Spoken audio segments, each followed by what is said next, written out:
अब जो होना था वो तो हो ही गया, तो पछताने से क्या फायदा।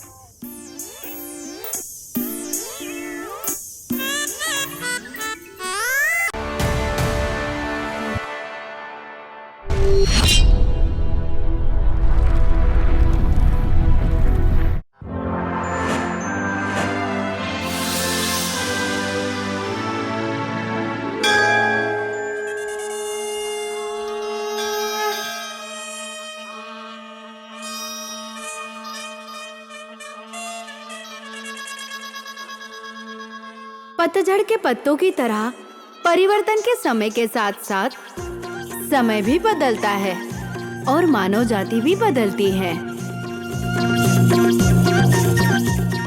लेकिन परिवर्तन की इस प्रक्रिया में यदि किसी व्यक्ति का मन अहंकार, घमंड और स्वार्थी विचारों से भर गया हो, ये ध्रुव सत्य है कि ऐसी व्यक्ति के कारण पूरे समाज की शांति भंग हो जाती है। और यही सत्य है। ये फिल्म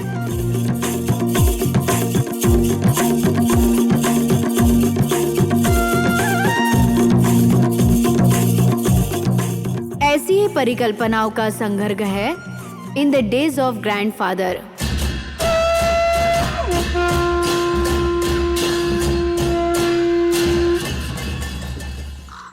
सूरज अस्त होने को है, लेकिन मुखिया जी अभी तक नहीं आए हैं। अरे ओ कोतवाल जी। खबर तुम्हारी पक्की है ना? जी, मैं बिल्कुल सच कह रहा हूँ। अगर सूचना नहीं दी होती तो क्या आते? जरा वहाँ पर देखिए, देखिए ना वहाँ पर। नमस्कार। नमस्कार। मुझे आने में देर हो गई, इसके लिए मैं आपसे माफी चाहता हूँ। इसमें माफ करने वाली क्या बात है? आप आ गए, यही बहुत बड़ी बात है। इस डांगपुरे गांव में आपका हार्दिक स्वागत है। आपको पता है पहले मुझे क्या लगा था? आपके आने में संदेह था मुझे। कैसी बातें कर रहे हैं? हमारी दोनों ग्राम समितियों की बेहतरी के लिए ये है। आखिरकार हम इंसान हैं, बंदर तो नहीं। बंदर ही अपना घर बर्बाद और दूसरों का घर बर्बाद करते हैं। दोस्तों, क्या तुम लोग जानते हो कि पंच दादा के घर पर हुई बैठक में क्या हुआ था? क्या भद्रपुरा गांव के लोग कुरेलो नदी का पानी डांगपुरा गांव वालों को देने के लिए सहमत हो गए? आप क्या बकवास कर रहे हैं? इन दोनों ग्राम समितियों ने कब एक दूसरे पर सहमति जताई हुई है? आज हम ऐसा होने की उम्मीद कैसे कर सकते हैं? नहीं तो आज ये परिस्थिति नहीं होती। मेरा मानना है कि आज की बैठक समझौते पर सहमति के साथ ही समाप्त होगी। यदि समझौता हो जाता है तो रानी बनकर जंगल में खुशी खुशी लकड़ियाँ काट सकते हैं। अगर ऐसा हुआ ना तो फिर मजा आ जाएगा। अगर ऐसा हो गया तो हम सब कितने खुश हो जाएंगे ना। मुझे ये काम करना बहुत पसंद है। देखना तुम लोग, अगर ऐसा हुआ ना तो भद्रापुर की औरतों के साथ डांस करने को मिलेगा।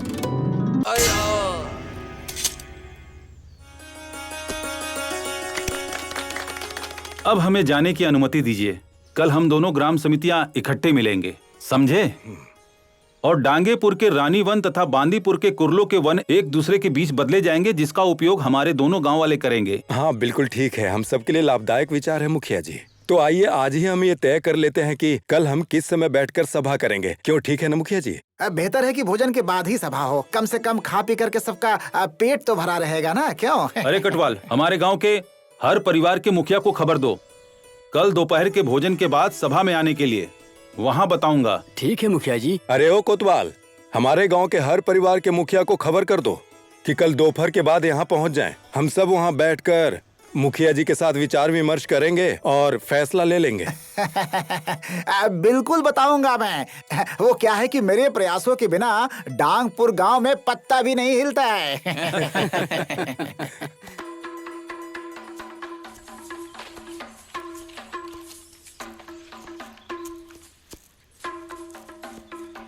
मुखिया जी, ये जान के बहुत अच्छा लगा कि अब हम रानी बन में जा पाएंगे।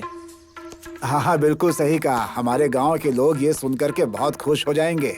सिर्फ हमारे गांव वाले ही क्यों, पूरे डांगपुर गांव वाले भी हमारी ये बात सुनकर खुश हो जाएंगे। हाँ, कौन हो तुम लोग और हमारा रास्ता क्यों रोक रहे हो? मुझे नहीं पहचानता है क्या? हम लोग यमदूत है, यमदूत। यमराज ने हमें भेजा है।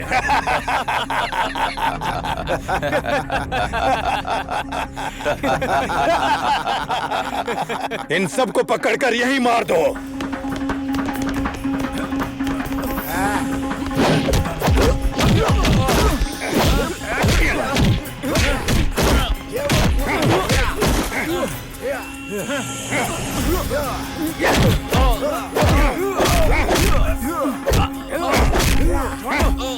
छोड़ दो, छोड़ो मुझे।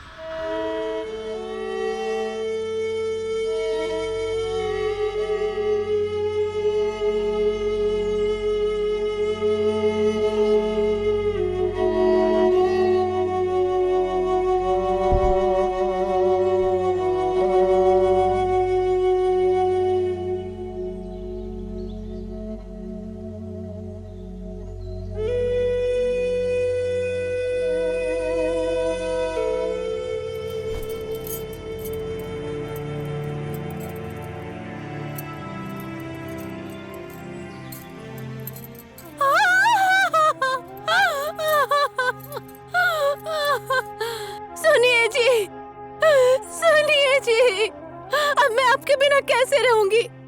ऐसा नहीं हो सकता, ऐसा नहीं हो सकता।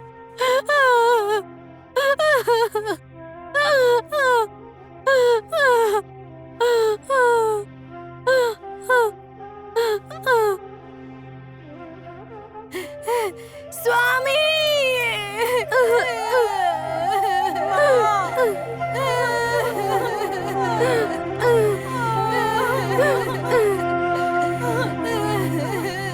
उठो। क्या हुआ तुम्हें? उठो, उठो।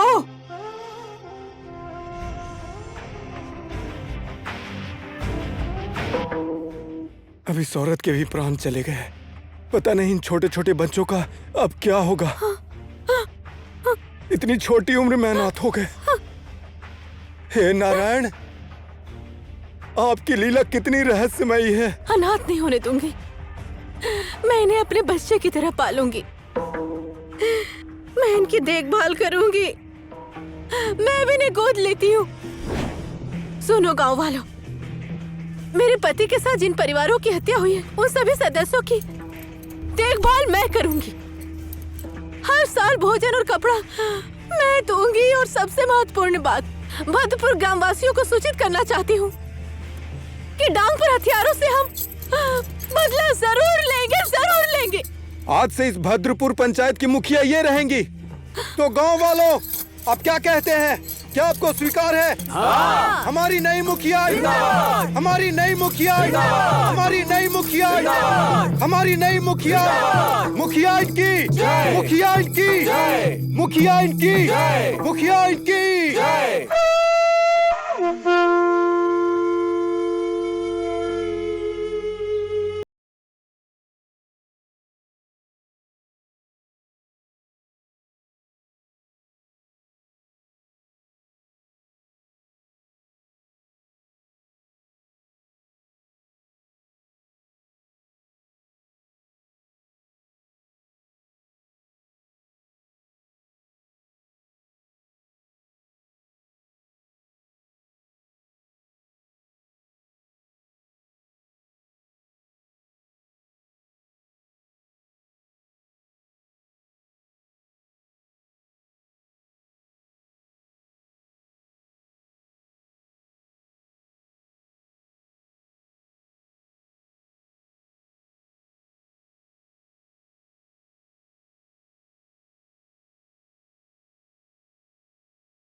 लो, फिर से भद्रपुर ने हमारी लकड़ियों को चुरा लिया। अगर मैंने इस बात को गांव के मुखिया को नहीं बताया तो मेरी रोजी रोटी तो खतरे में ही आ जाएगी। और अगर बता दिया तो फिर से दोनों गांवों के बीच में झगड़ा हो जाएगा। अब मैं क्या करूं, कुछ समझ में नहीं आ रहा है। लेकिन चाहे कुछ भी हो, बताना तो पड़ेगा ही। एक काम करता हूँ, चलो बता ही देता हूँ। जंगली कांटों को तेज करने की जरूरत नहीं है। आप डांगेपुर को ऐसा करने के लिए मजबूर नहीं कर सकते। ओहो, क्या बात है वन रक्षक, यहाँ क्यों आए हो? सब ठीक तो है? अरे क्या ठीक है मुखिया जी, आज सुबह सुबह मैं जंगल में गया था तो देखा कि सारे पेड़ कटे पड़े थे।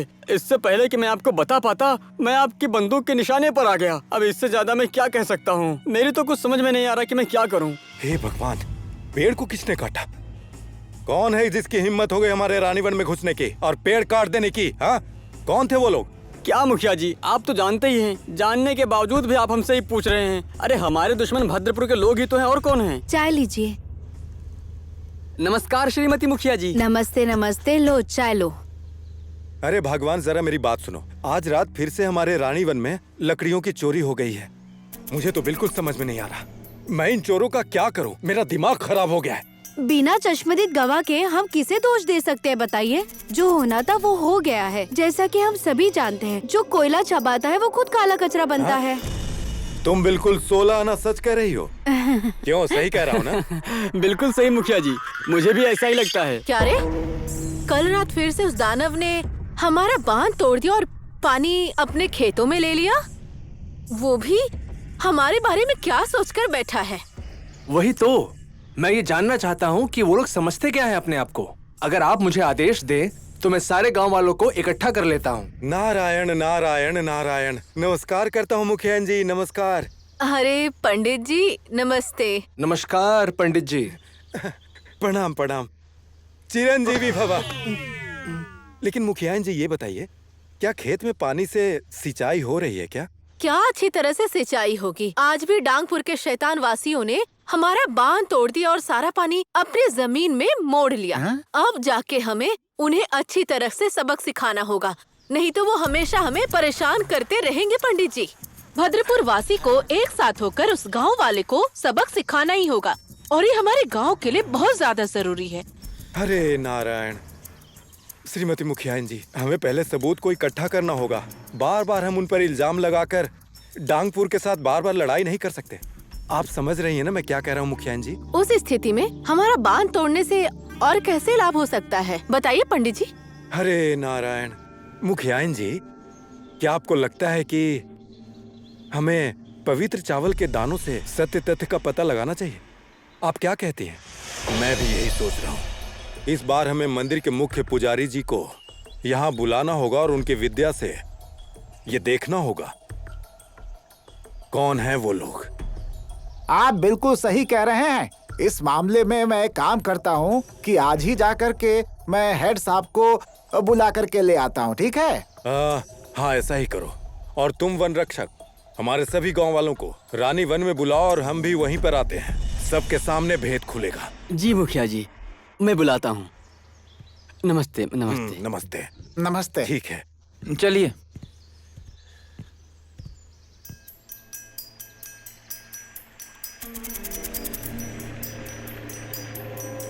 चावल के तुम दाना खिलाओ मेरे वन रक्षक भाई। धनुष के बल पर वन देवता को, धनुष के बल पर वन देवता को साक्षी मानकर मैं पता लगाऊंगा, मैं पता लगाऊंगा।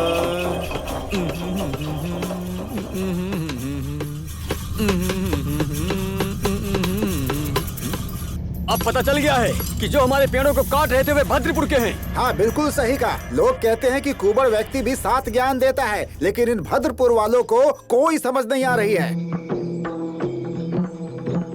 भद्रपुर के। अगर हम किसी कुत्ते की पूंछ को सीधी करेंगे, वो नहीं सीधी होगी। एक जिंदगी जो होना है होने दो। अब या डांगपुर वाले नहीं रहेंगे, यहाँ भद्रपुर वाले नहीं रहेंगे। हमारी जिंदगी एक ही है, अब जो होगा वो होगा। आज फैसला हो ही जाए। आज तुम रहोगे या हम रहेंगे। चोर के हाथ में बंदूक देख रहा हूँ। ए डांगपुर के लोगों, हमारे बांध का नाश किए बिना क्या तुम्हारा भोजन तुम्हारे गले से नीचे नहीं उतरता? ए चुप कर, बिना जाने समझे ऐसे कैसे बात कर रहा है तू? जुबान संभाल के बात कर। हमने तुम्हारा बांध कब तोड़ा है, बोलो? अरे तुम लोग तो चोर हो, चोर। तुम हम पर चोरी का आरोप लगा रहे हो। जो रात में जंगल में घुसकर पेड़ काटते हैं उन्हें चोर नहीं कहे तो फिर क्या कहें? उल्लू कहेंगे क्या? तो उल्लू कहें, उल्लू, वो लटके हुए उल्लू। अपनी गलती छुपाने के लिए हम पर झूठा आरोप लगा रहे हो, ये तुम्हारी बहुत पुरानी चाल है। और सुनो, रात में जो जंगल में घुसकर पेड़ काटते हैं उन्हें चोर नहीं कहा जाता, उन्हें उल्लू कहते हैं। ए मुखियान जी, शराबी तो आपके लोग हैं। रात में लुक छिप कर जंगल में लकड़ी काटते हैं। ऐसा काम आप जैसे मूर्ख लोग ही कर सकते हैं। क्या कहते हो गांव वालों? चोर के पास 100 चालें होती है। इसका क्या सबूत है कि हमने लकड़ी चुराई है और रात में जाकर लकड़ी काटी है? बताओ क्या सबूत है? इसका सबूत है, क्योंकि मैं बिना सबूत के कभी दोष नहीं देता। जैसे चोर चोर को पहचानता है, ये ओझा दोषी को। तो सुनो ओझा, अब सबके सामने सच सच बताओ, तुमने अपनी धनु विद्या से क्या क्या देखा है? सबको सच सच बता दो। मानो या ना मानो, रानी बन बन के लुटेरे बद्रापुर के मालूम पड़ते हैं। जब कोई गलत काम करता है तो उसका असर सब पर होता है। पुजारी जी, ये बात इन्हें बता दीजिए कि डांगपुर का असली रूप क्या है।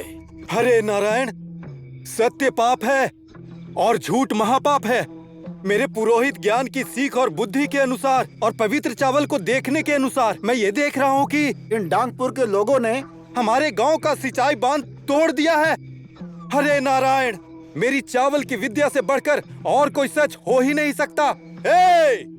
जो चंडाल वो कंगाल, जो धोखा देता है उसका पतन तय है। चुप!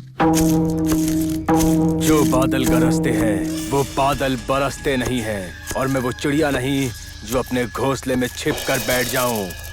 मुझे गुस्सा नहीं आता, लेकिन एक बार अगर मुझे गुस्सा आ गया तो इंसान तो क्या, भगवान भी मुझे रोक नहीं पाएगा। जैसे एक सुगंधित फूल पूरे जंगल में खुशबू फैला देती है, उसी तरह से एक औलाद अपने खानदान का परिचय दे देता है। तुम सही समय पर आए हो बेटा। पिताजी, ये जबान से बात करने का समय नहीं है इनसे। इन्हें सबक सिखाना पड़ेगा। चलो। आप रुकिए। ये देखो, अब इन्हें सच बताओ कि तुमने क्या देखा है। तुम हमेशा ऐसे ही क्यों लड़ते रहते हो? कहा जाता है कि समझौता करना लड़ने से बेहतर है। हमेशा ऐसे ही लड़ते रहना मूर्खता है, मूर्खता। ये बेवकूफी होगी प्रधान जी। आज आप हमें रोकने की कोशिश बिल्कुल मत करिए। आज मैं दिखाऊंगा इन लोगों को, इन भद्रपुरियों को, कि हम डांगपुर वाले कौन हैं। ए डांगपुर के गधे, होश में बात कर, नहीं तो तुझे नींबू की तरह निचोड़ के रख दूंगा और इसी नदी में तेरा खून बहेगा। कौन किसका खून बहाएगा ये मैं तुम्हें अभी दिखाता हूँ। रुक जाओ, एक मिनट रुको। एक बात सुन लो, अगर तुम लोगों ने अपनी मर्यादा को लांघने की कोशिश की तो मैं जिला पंचायत जाऊंगा। न्याय पाने के लिए हम सभी को राजधानी जाना पड़ता है, और आप सभी लोग जानते हैं कि वहाँ पर क्या होता है।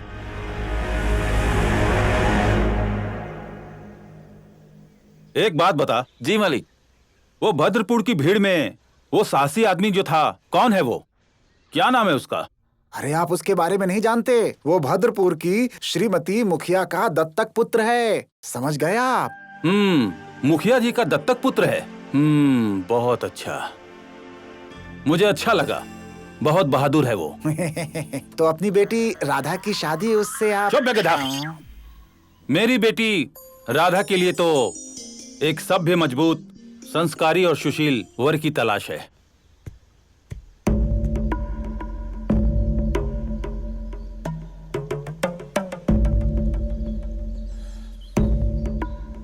सुनो डांगपुर के सभी लोग, सुनो। हमारे गांव के मुखिया के सबसे बड़े बेटे गोपाल बाबू ने 5वीं कक्षा में प्रथम स्थान प्राप्त किया है। सुनो सब लोग, सुनो। इसलिए सब लोग एक समारोह में शामिल हो जाएं और बच्चे को आशीर्वाद दें। उसने गांव का नाम ऊंचा किया है, इसलिए सब लोग कल सुबह इकट्ठा हो जाएं, समय पर आ जाएं।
बेटी, मेरी बेटी, मेरी बेटी। क्या हो गया? मुझे क्यों बुलाया आप लोगों ने? लीजिए, मैं देख रहा हूँ कि सब यहीं इकट्ठे हुए। हुआ क्या है?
धोना होगा, यही रास्ता है।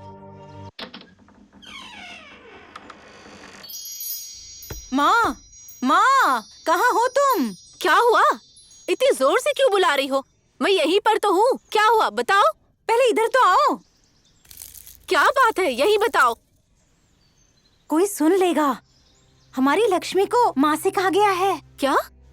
लक्ष्मी को मासिक आ गया है? अगर ऐसा है तो उसे जल्दी नीचे कमरे में लेकर जाओ। मैं अभी आ रही हूँ। ठीक है, ठीक है। तुम जाओ बेटी, जाकर सोने के पानी से शुद्ध कर दो, ठीक है ना? ठीक है।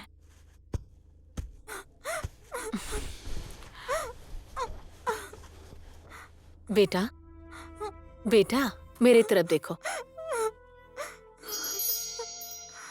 धत पागल, तुम्हें मासिक धर्म आया है, इसमें रोने की क्या बात है? हम औरतों के लिए बड़े ही गर्व की बात होती है। इसका मतलब ये है कि अब हम काबिल हो गए हैं कि अब हम बच्चे को जन्म दे सकते हैं, इसीलिए मासिक धर्म आता है। तुम्हारी बहन के साथ भी ऐसा हुआ था, वो भी तुम्हारी तरह बहुत रोई थी, उसे भी मैंने बहुत समझाया था। तुम भी वैसे ही कर रही हो। रोने वाली कोई बात नहीं है, चुप हो जाओ, चुप हो जाओ। अब मेरा क्या होगा माँ? मैं क्या करूँगी अब? सुनो, अगले 7 दिनों तक किसी भी मर्द के सामने मत जाना तुम। 7 दिनों के लिए अपने बाबा, साधु, गुरुजी सबसे छुप कर रहना। ऐसा कहा जाता है इतने दिनों में जितने लोगों से भाग पाओगी उतना ही अच्छा नसीब होगा। और 7वें दिन को तुम्हें जल्दी उठकर स्नान करना होगा और खुद को शुद्ध करना होगा। इतनी सुबह मुझे अकेले ही जाना होगा क्या 7वें दिन नदी पर? मैंने अकेले नहीं, मैं तुम्हारी बहन को भेजूंगी और तुम्हारी सहेलियां भी तुम्हारे साथ होंगी, ठीक है ना? डरना नहीं। हाँ? अरे क्या कर रही हो? अरे नहीं, अरे नहीं, चुकी हूँ। अरे बस भी करो। ये लो, ठंडा पानी है ना? बीमार पड़ जाऊंगी।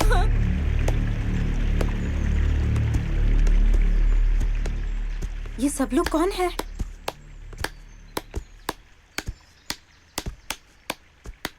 ये क्या तुम्हारा तरीका है? जब हम गाना गा रहे थे उसमें तुम ही बांसुरी बजा रहे थे, ये क्या तरीका हुआ? शर्म नहीं आती? किसी भी बात की शर्म नहीं है। अरे घबराइए मत, हम लोग बस यही बगल में शिकार करने जा रहे थे। आप लोगों को हमने नाचते हुए देखा, मैं मोहित हो गया और भागते हुए हम सीधा यहाँ आपके पास आ गए। हट! तुम्हें जरा सी भी शर्म नहीं है नहाते हुए लड़की को देखना? हम लोग नहाते हुए नहीं देख रहे थे, आपके दोस्तों को नाचते हुए देख रहे थे। जानना पहचान, तुम मेरा मेहमान, ऐसे कैसे दोस्त बना लूं? इसमें कौन सी बड़ी बात हो गई जी? अब एक दूसरे को नहीं जानते तो इसमें क्या हो गया? जन्म से रिश्ता कोई थोड़ा ना बन जाता है। वैसे आज जान पहचान कर लेते हैं। मेरा नाम गोरखे कांचा है वैसे आपको किस नाम से पुकारते हैं? हाँ, ऐसे मजा आ गया। हट। ओह, तो आपका नाम आंखें हैं। हाँ हाँ, मेरी बहन को तंग मत करना। हाँ, यहाँ से जाते हो या मैं अभी तुम्हें बताती हूँ। रुको। अरे अरे, जाता हूँ। अब आप साली बन गई हैं तो आपकी बात माननी ही पड़ेगी। वैसे अभी तो मैं जा रहा हूँ, फिर आपसे कभी मुलाकात होगी। वैसे गुस्ताखी के लिए मैं माफी चाहता हूँ। जाओ यहाँ से। जी नमस्ते।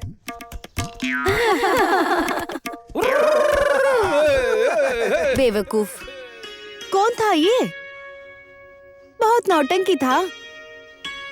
पसंद आया क्या तुम्हें? क्या रे, लड़के को देखकर तुम्हारी नीयत खराब हो रही है क्या?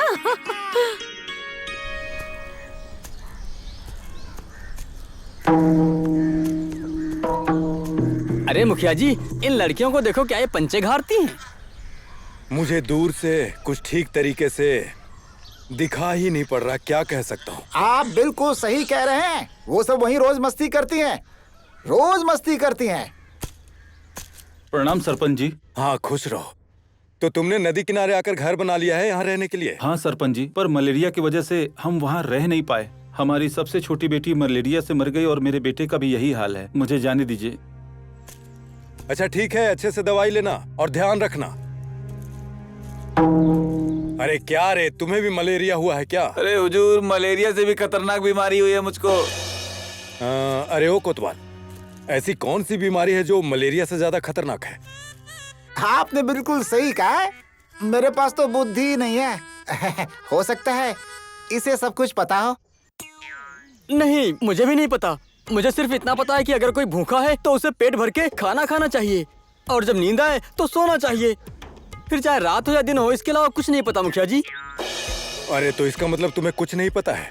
तुम्हें रानीवन का देख रेख तो करना आता है कि वो भी नहीं आता तुम्हें?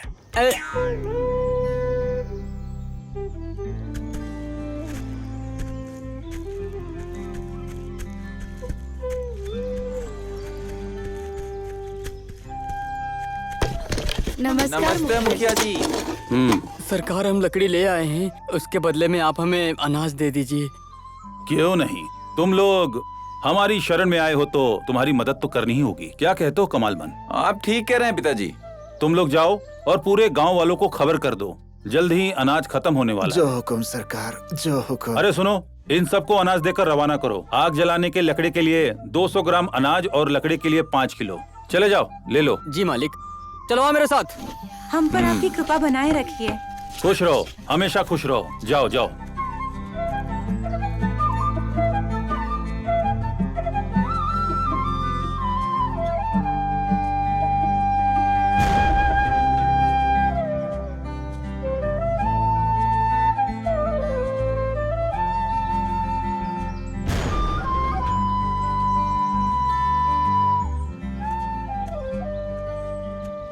नमस्ते मुखिया जी।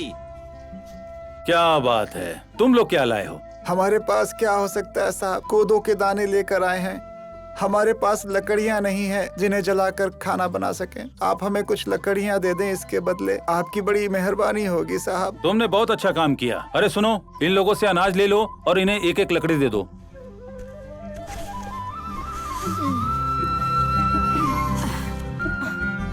आते हैं। क्या हुआ हुजूर, आज डांगपुर वाले और भद्रापुर वाले एक साथ सलाह करके आ रहे हैं क्या? लगता है ये लोग यहाँ लड़ने के मूड में आए हैं। अगर वो लड़ेंगे तो बहुत मजा आएगा देखकर। एक बात बताओ, कल मैंने भद्रपुर के पंडित को बुलाने के लिए तुमसे कहा था, उन्हें खबर दिया कि नहीं, या भूल गए? पिताजी, आप पंडित जी को क्यों बुला रहे हैं? क्या हमारे घर में कोई समारोह है क्या पिताजी? बेटी राधा, अच्छा हुआ तुम स्कूल से जल्दी लौट आई।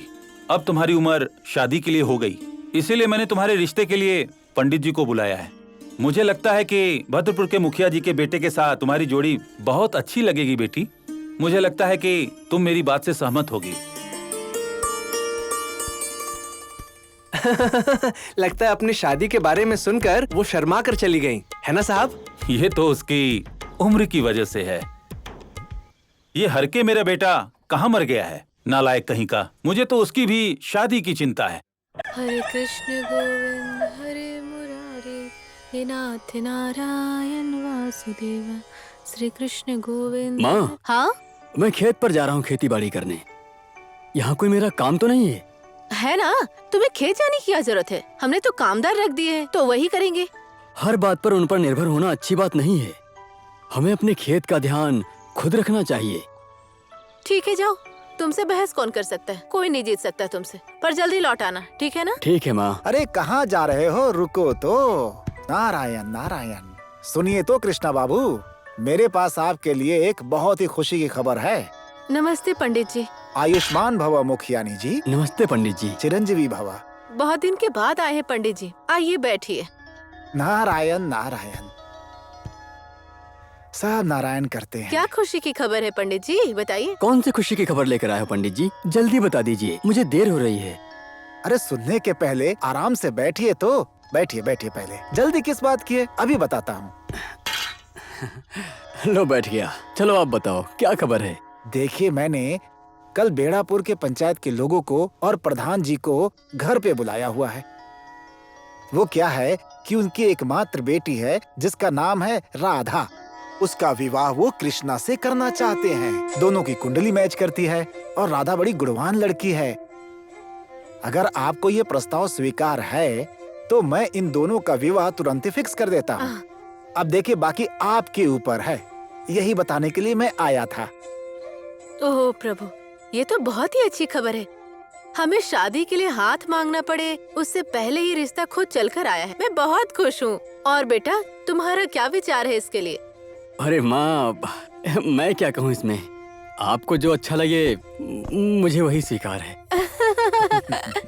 अब इस बार लग रहा है हमारी भाभी मिल ही जाएगी। चुप कर चुप कर। अब इस बार लग रहा है हमारी भाभी मिल जाएगी। हमारी भाभी मिल जाएगी। अब ऐसा लग रहा है कि हमारी भाभी मिल जाएगी। अरे बावरी, तुम दोनों पागल हो गई हो क्या? हम पागल नहीं हुए हैं, ये खबर सुनकर खुश है हम बहुत। आहा, अब कल से हमें खाना भी नहीं बनाना पड़ेगा। शादी अब तक तय नहीं हुई है और इन लोग के ख्याली पुलाव पक रहे हैं। हरे नारायण। सब मंगल ही मंगल हो रहा है। अब शुभ काम में देर किस बात की करनी है मुखियानी जी? कल ही चल के कन्या को देख लेते हैं, क्या कहती हैं? तुम्हारा क्या कहना है बेटा? कल ही देखकर कल ही मंगनी कर लेते हैं। एक ही दिन में सब कुछ हो जाएगा और उनका घर भी काफी दूर है। अति उत्तम। अभी चलता हूँ, फिर मुलाकात होगी। हाँ ठीक।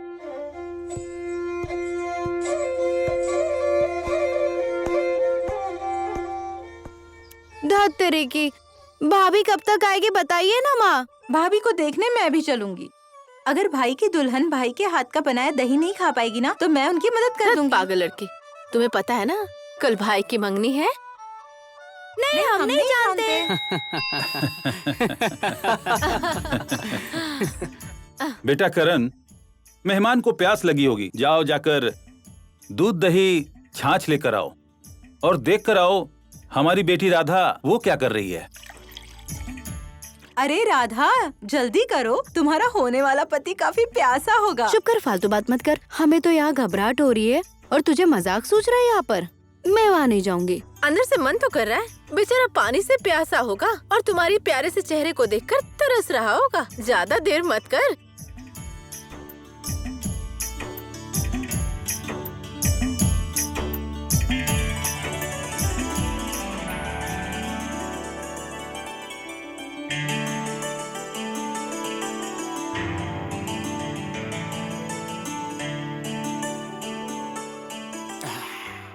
हरे नारायण। बाबू कृष्णा, ये राधा है।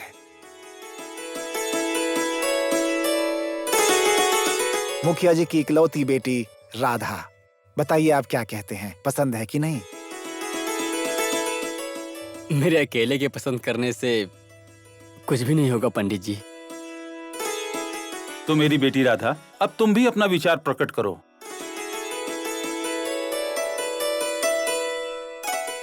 शर्म आ गई। मुझे तो ये रिश्ता बहुत ही पसंद है। हमारे बाप दादा के जमाने में ऐसा ही होता था। उन लोगों के फैसले से हम खुशी खुशी शादी कर लेते थे।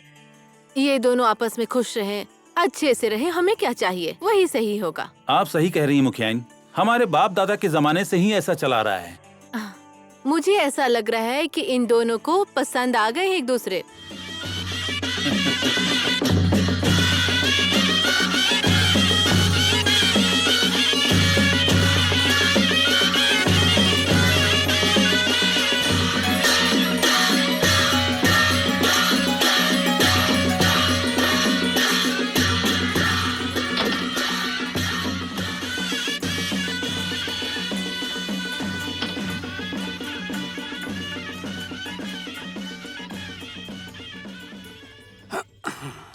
तुम इस तरह नीचे क्यों बैठी हो? यहाँ मेरे पास बैठो ना। आज तुम्हारा पहला दिन है और तुम नीचे ही बैठी हो।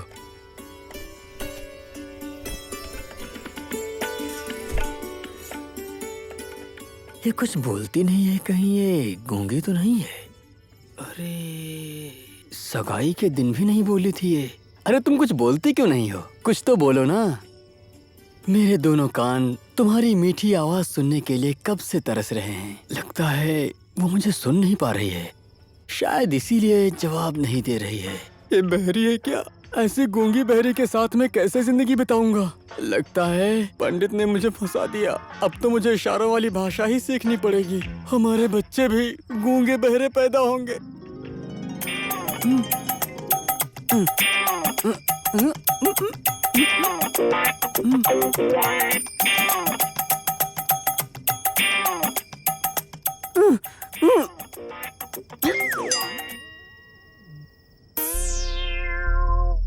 अबे क्या सोच रही है? ये क्या लेकर आई हो तुम? मुझे दूध नहीं चाहिए, तुम खुद ही पी लो। चलो पी ही लेता हूँ, क्या करूँ।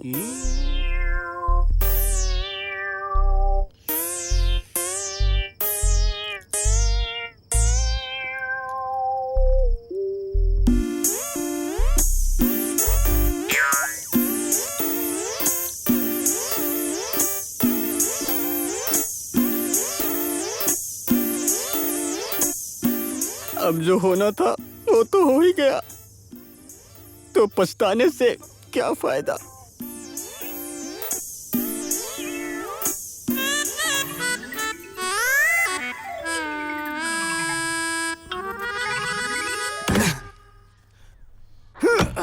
बहू, अरे बहू।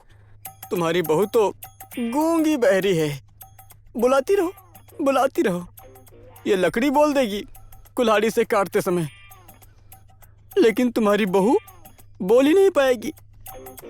अरे कैसे बोलेगी? जब सुनेगी तब बोलेगी ना। क्या हुआ सासू माँ? हाँ? इसे अंदर रख दो। ठीक है।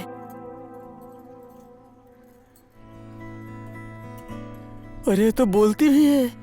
पंडित जी तो बहुत अच्छे निकले। कितनी गालियां दी थी मैंने रात भर पंडित जी को, कितनी गालियां दी थी।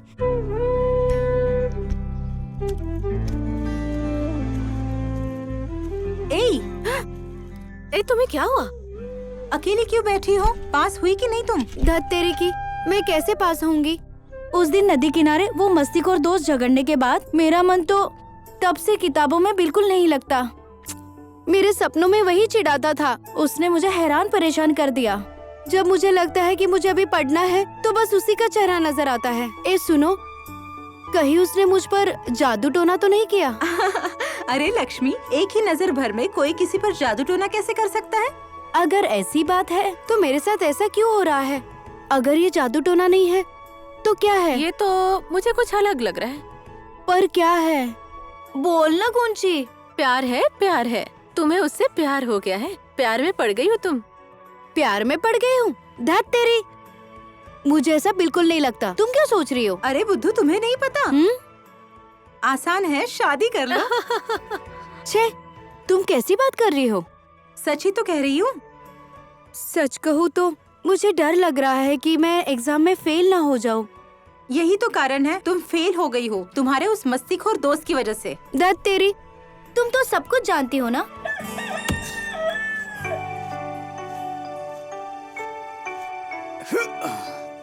हो गया बेटा, अब छोड़ दो। आके थोड़ा आराम कर लो।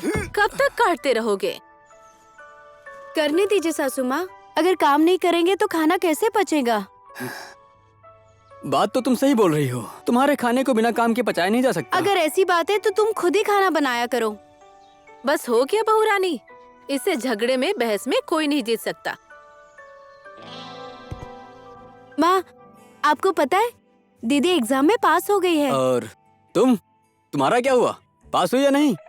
मैं तेरी वो क्या है ना भैया, मैं इंग्लिश सब्जेक्ट में फेल हो गई हूँ। जरा देखो इसे, रत्ती भर भी फर्क नहीं पड़ रहा है और खुशी से बता रही है दीदी पास हो गई और तुम्हें शर्म नहीं आ रही। इस लड़की का मैं क्या करूँ? धत तेरी माँ, मैं सिर्फ अकेले फेल नहीं हुई हूँ, तुम मुझे ही डांटती रहती हो। हमारे क्लास में पास होने वाले कम, फेल होने वाले ज्यादा है। ये फालतू के बहस करना बंद कर। तुम्हारी बहन बड़े कॉलेज में जाएगी आगे की पढ़ाई के लिए, तुम यही बहस कराते रहना। माँ आप गुस्सा मत करो, ये अगले साल पक्का पास हो जाएगी। माँ आप गुस्सा मत हो जाओ, अगले साल मैं पास हो जाऊंगी। क्या होगी तुम पास? अगले साल क्या, अगले जन्म में भी पास नहीं होगी, समझ गई? माँ जो बोल रही है उस बात पर गौर करो ताकि दोबारा फेल ना हो। अगर तुम जाकर एग्जाम पेपर लिखोगे तो वो पास हो जाएगी। श्री गुरु चरण सरोज रज निज मनु मुकुर सुधारी, बरनौ रघुबर विमल जसु जो दायक फलचारी। बुद्धिहीन तनु जान के सुमिरौ पवन कुमार, बल बुद्धि विद्या देहु मोहे हरेहु कलेश विकार। जय हनुमान ज्ञान गुण सागर, जय कपीस तिहु लोक उजागर। सुनो बेटा, अपने बड़े भाई को तुम जरा कुछ सिखाओ। लगातार सुबह से साधु की तरह भगवान का नाम जप कर रहा है। चलो उठो, जाओ अपने भाई से कुछ दांव पेच सीखो। मुझे समझ नहीं आ रहा है कि तुम मुझे उल्टी दिशा क्यों दिखा रहे हो। मेरा बच्चा बहुत अच्छा है, मेरा बेटा पढ़ लिख कर अच्छा नागरिक बनेगा। मैं कह रही हूँ मेरे बच्चे के पढ़ाई में बाधा मत डालिए। माँ, पिताजी से ऐसे बात मत करिए, वो मेरे लिए बाधा नहीं है बल्कि वो तो प्रेरणा का स्रोत है। पिताजी और कांचा की तरह ही हमारे सारे गांव वालों को विद्या का असली महत्व नहीं पता, इसलिए मैं खूब पढ़ लिख कर सबकी आंखें खोलना चाहता हूँ। माँ, एक दिन ऐसा ही होगा। आपने देखा वो आपसे कितना प्यार करता है और आप है कि उस पर गुस्सा करते रहते हैं। ठीक है, नहीं डांटूंगा। अच्छा सुनो, मुझे देरी हो रही, मुझे खाना दे दो, मुझे बहुत काम खत्म करने हैं आज। इसको बुद्धि कब आएगी? पढ़ाई छोड़ दी है, बस इस लकड़ी के साथ खेलता है। ये तो बस एक निकम्मा पंडित बनकर रह जाएगा। इसको पढ़ाई छुड़ाकर मैंने अच्छा काम किया है। कांचा ने खुद से पढ़ाई नहीं छोड़ी, वो तो गुरुजी ने लाठी से इसके हाथों पर इतने जोर जोर से मारा कि उसके बाद से ये स्कूल नहीं गया। है ना कांचा? चुप रह तू, वरना ये लाठी देख रहा है ना, तेरे सर पे दे मारूंगा। बस करो, ऐसा मत बोलो। आखिर तुम्हारा ये बड़ा भाई है और इसने तो बस यही कहा कि वो तुम्हारी आंखें खोल देंगे। पापा ने रोक दिया, वरना तेरी खैर नहीं थी। एक मूर्ख से कभी भी मत डरो, भगवान ऐसा ही कहते हैं।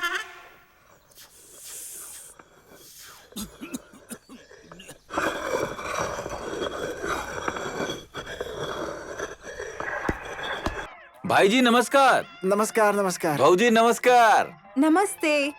अरे बाप रे, ये तो फल बीज वाला मेला है। मेरे लिए तुम्हें पहचानना कितना मुश्किल था। हाँ बिल्कुल सही कहा। वो बीज है, किसी फल का बीज है, वो मेरे लिए पहचानना बहुत मुश्किल है ना। अच्छा ये बताओ कि तुम भारत से आ रहे हो क्या? हाँ, अभी मैं भारत से ही आ रहा हूँ क्योंकि मुझको मेरे गांव वालों की बहुत याद आ रही थी। हाय राम, ये कौन सी भाषा बोल रहा है? इसकी बोली को क्या हो गया है? ये भारत जाकर हमारी भाषा को भूल गया है क्या? मुझे तो समझ ही नहीं आ रहा है। ये फल बीज ही है ना? अरे भाभी, आप क्या बात कर रही हैं? उधर की भाषा बोलते बोलते उधर की भाषा की आदत पड़ गई है, लेकिन अपनी भाषा भूला नहीं हो ना भाभी। अच्छा एक बात बताओ मुझे, ये तुम्हारे हाथ में छोटा सा डिब्बा कैसा है? कितने सारे लोग उसके अंदर से बोल रहे हैं। क्या इसके अंदर भूत है क्या? ये देखिए, ये आकाशवाणी है, ये वहाँ का आकाशवाणी रेडियो है। लो सुनो एक बार तुम।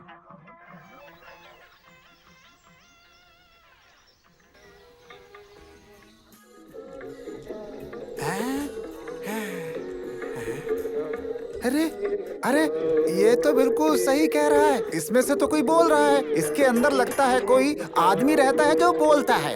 उसे बाहर निकालो, बेचारे की सांस फूल जाएगी। बाहर निकालो। अरे भाई क्या बात कर रहे हो? इसमें आदमी कहाँ से आएगा? ये क्या कह रहे हो? ऐसा भी होता है क्या? उसके अंदर जो बोल रहा है वो है कौन? यहाँ अंदर मशीन है, मशीन। वहाँ बोली गई बात यहाँ सुन सकते हैं, मशीन की वजह से। अजीब बात है।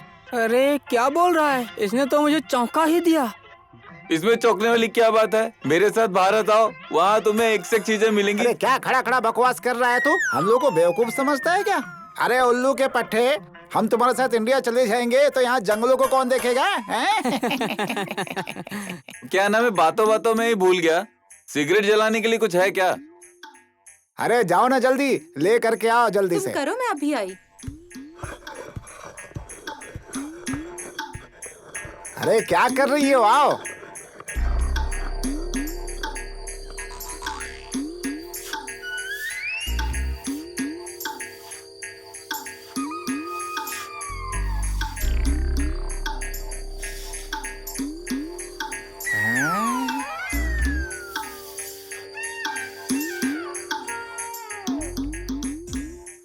अरे देखो तो, तुम्हारे हाथ तो लेप्रोसी के कारण खराब हो गए हैं।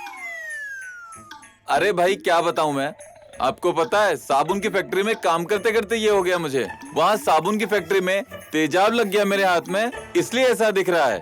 अच्छा अब मैं बाद में मिलता हूँ, मुझे जाना है यहाँ से। बिल्कुल सही कह रहे हो। दारू की दुकान में बर्तन मांजता होगा, इसीलिए उसके हाथों में इस तरह के दाग पड़ गए हैं। बड़ा हीरो बना फिरता है। सही कहा, मुझे भी ऐसा ही लगता है। बर्तन ही धोता होगा। हाँ।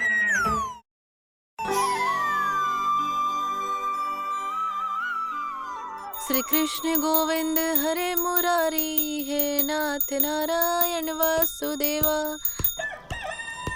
माँ मैं स्कूल के लिए निकल रही हूँ, जाऊँ ना? इतनी जल्दी क्यों जा रही हो?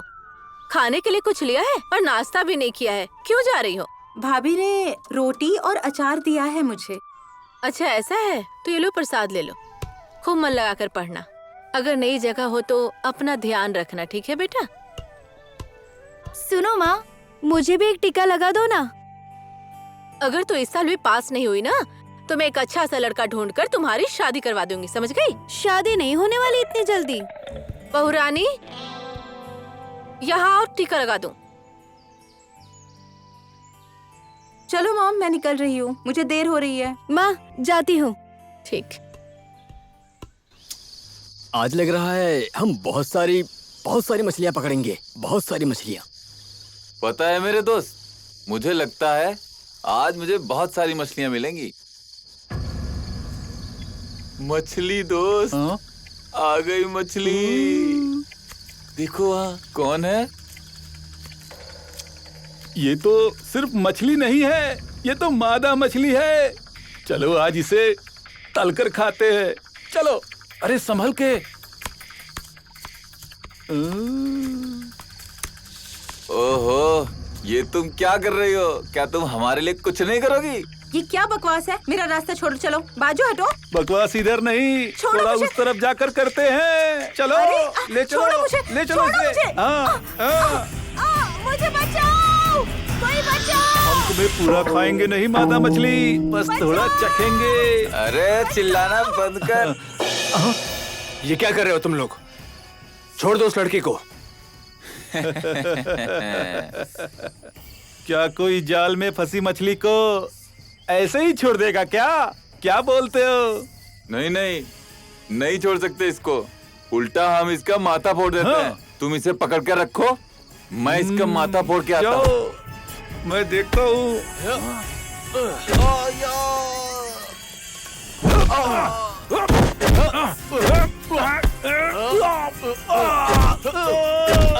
अरे बाप रे, इसने तो हमारे अंडे फोड़ दिए। अरे चल निकल यहाँ से। अभी सिर्फ अंडे ही फूटे हैं ना। अगर तुम दोनों यहाँ पर दोबारा दिख गए ना तो अंडे ही नहीं रहेंगे। नहीं नहीं, नहीं, नहीं, निकलते भाई यहाँ से। आपका बहुत बहुत शुक्रिया। आपको तो चोट लगी है? कोई बात नहीं, ये तो होता रहता है। आप बिल्कुल भी चिंता मत कीजिए, ये अपने आप ठीक हो जाएगा। अच्छा जी, ये खुद से ही ठीक हो जाएगा? फ्लर्ट तो काफी अच्छा कर लेते हो तुम। फ्लर्ट नहीं कर रहा हूँ। जब कोई अच्छा करे तो उसे अच्छा कहो, और कोई गलती करे तो उसे माफ कर देना चाहिए। क्यों, ठीक कहा ना? हाँ, मेरे हिसाब से तो नहीं। ऐसा क्यों? माफ कीजिए, मैं उनको माफ नहीं कर सकती क्योंकि उन्होंने जानबूझकर किया था। मैं ये बोलना चाहता हूँ कि गलतियाँ तो होती रहती हैं। अनजाने में हुई गलती को हमें माफ कर देना चाहिए। अच्छा, तुम कितने समय से इस गांव के स्कूल में पढ़ाई कर रही हो, बताओ जरा। वैसे आज मेरा पहला दिन है, और तुम्हारा भी पहला दिन है क्या? बताओ ना। मेरा तो पहला दिन उस दिन था जब मैंने तुम्हें पहली बार देखा था। क्या हम पहले भी कभी मिल चुके हैं? मैं तो तुम्हें पहली बार देख रही हूँ। ऐसा है क्या? इसका मतलब मेरा भी आज स्कूल में लगता है पहला ही दिन है। अच्छा। हाँ।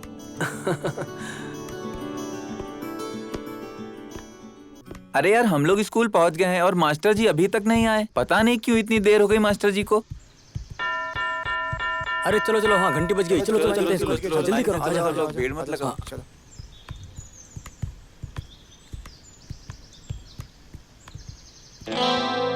नमस्कार। नमस्ते। नमस्कार टीचर। सब बैठ जाओ बच्चों लोग।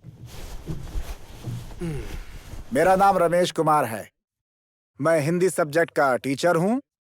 मैं इस स्कूल में आप सबका स्वागत करता हूँ कि आप यहाँ पढ़ने आए हैं और पढ़ना चाहते हैं। आप सबका भविष्य उज्जवल होगा। अब आप सब लोग एक एक करके अपना अपना परिचय दे दें तो हम यहाँ से शुरू करते हैं। चलिए। नमस्कार नमस्कार, मेरा नाम भाभी शाह है और मैं भरतपुर गांव से हूँ। नमस्कार नमस्कार सभी को नमस्कार। मेरा नाम प्रकाश सुनवर है। मैं सरस्वती जूनियर स्कूल से हूँ। नमस्कार, मेरा नाम है गोपाल खत्री। मैं डांगपुर गांव से हूँ।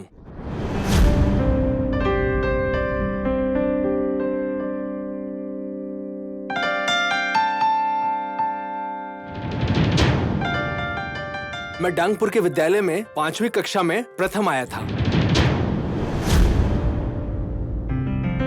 नमस्ते, मेरा नाम गुनकेसरी है और मैं भद्रपुर गांव में रहती हूँ और मैंने भद्रपुर प्राइमरी स्कूल से शिक्षा ली है।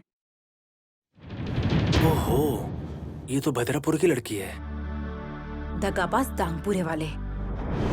चलो, आज का पढ़ाई पूरा हो गया।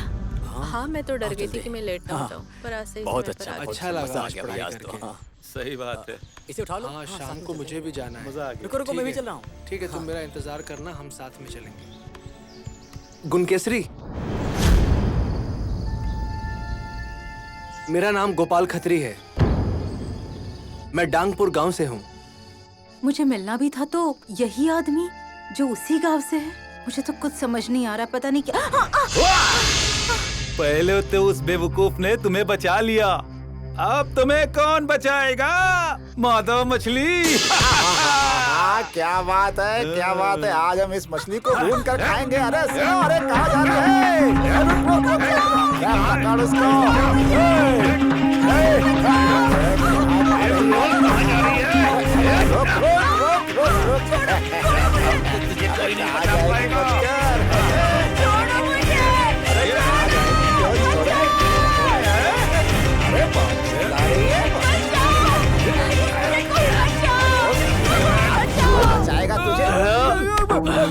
तुम दोनों की इतनी हिम्मत, सीता जैसी लड़की को हाथ लगाया।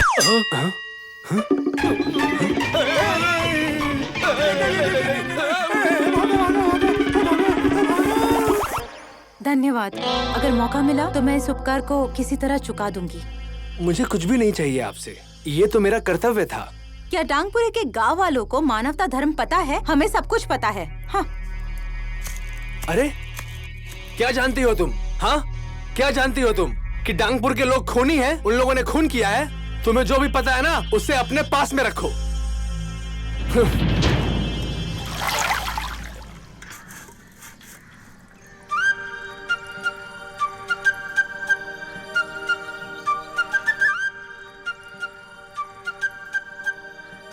अरे चमेली, तुम्हारा घड़ा भरा नहीं क्या? मुझे भी पानी भरने दो।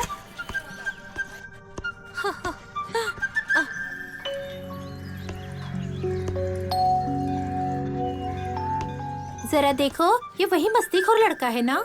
ये उस दिन लड़की को छेड़ रहा था, है ना? अरे सुनो तो।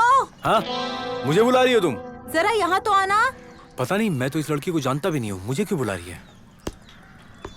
मुझे क्यों बुला रही हो? मैं तो तुम्हें पहचानता भी नहीं हूँ। कौन हो तुम? तो तुम भूल गए हो क्या? तो कोई बात नहीं। तो क्या तुम अपनी बेस्ट फ्रेंड को भी भूल गए हो? दोस्त? वो भी मेरी? हाँ हाँ, तुम्हारी दोस्त लक्ष्मी, जिसके साथ तुम नदी पर मिले थे। नहीं, उसे भूला नहीं। उसे कैसे भूल सकता हूँ? वैसे कैसी है तुम्हारी दोस्त? कहाँ है वो? क्या हुआ है उसको? जो उसको होना था वो तो उसे हो गया। वो तो भगवान से प्रार्थना कर रही है कि वो तुमसे जल्द से जल्द मिले। आपके लिए तो ये बहुत अच्छी बात है ना? अच्छा, तो क्या कह रही थी तुम्हारी दोस्त मेरे बारे में? कहाँ है वो? क्या कर रहा होगा? मैं उससे कब मिलूंगी? तुम्हारे प्यार में ही खोई रहती है और इतनी प्यारी प्यारी बातें करती है। और यहाँ तो दिख रहा है तुम्हें कोई फर्क ही नहीं पड़ता। नहीं, ऐसी बात नहीं है। भला मैं उन्हें कैसे भूल जाऊंगा? अगर मैं उनका ख्याल नहीं करूंगा तो फिर कौन करेगा? आप एक काम करिए ना, उनसे एक मीटिंग करवा दीजिए मेरी। आपकी बहुत मेहरबानी होगी। आपका ये उपकार मैं कभी नहीं भूलूंगा। दरअसल उस दिन के बाद उनसे कभी मुलाकात ही नहीं हो पाई मेरी। बस एक बार आप मिलवा दीजिए मुझे। मैं कसम खा के कहता हूँ आपसे, जीवन भर आपका उपकार नहीं भूलूंगा। वो परसों के मेले में घूमने के लिए आएगी। अगर तुम चाहो तो आ जाना। परसों? हाँ हाँ। उस बड़े वाले मेले में? ये सही रहेगा। ठीक है।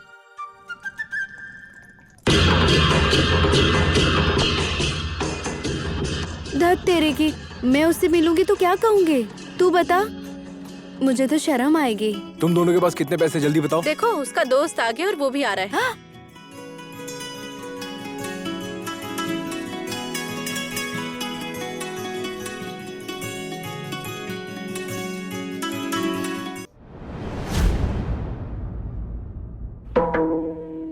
ओए सुन, तूने भद्रापुर की लड़की को उठाने की हिम्मत कैसे की? तुम्हारी हिम्मत कैसे हुई भद्रपुर की लड़की को हाथ लगाने की?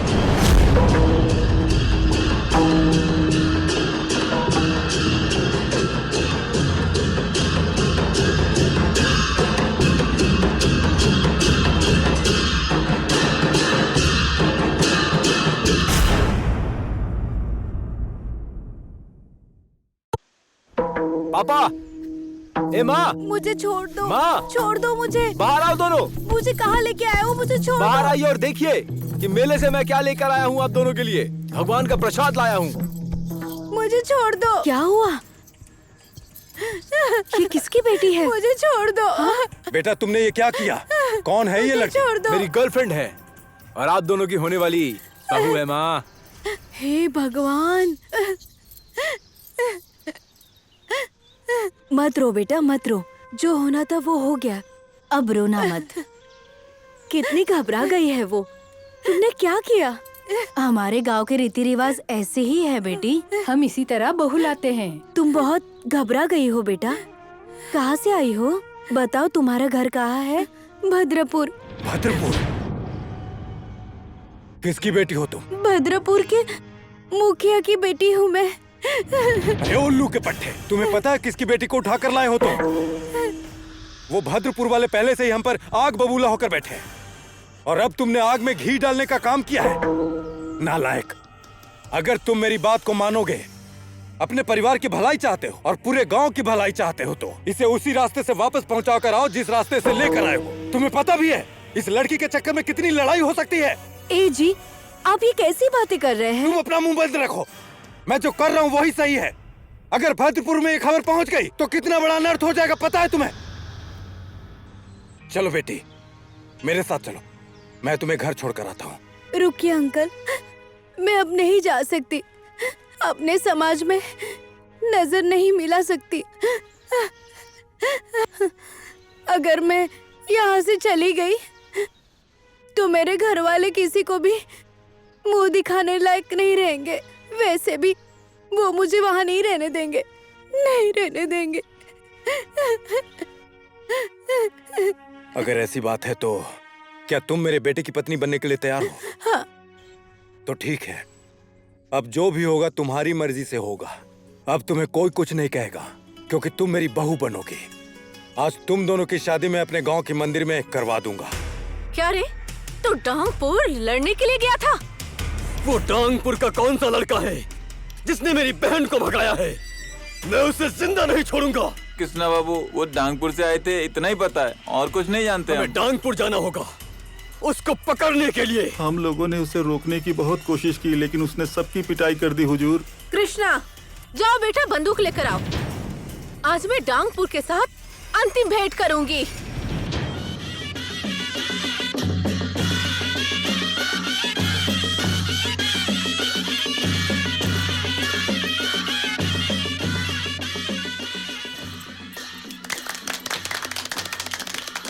क्या पंडित जी, मैं चाहता था कि मेरे दोनों बेटे की शादी एक साथ हो जाए, लेकिन क्या करें, वो मेरे छोटे बेटे ने हद ही कर दी। कोई बात नहीं, अब अगले साल मैं अपने बड़े बेटे की शादी करवा दूंगा।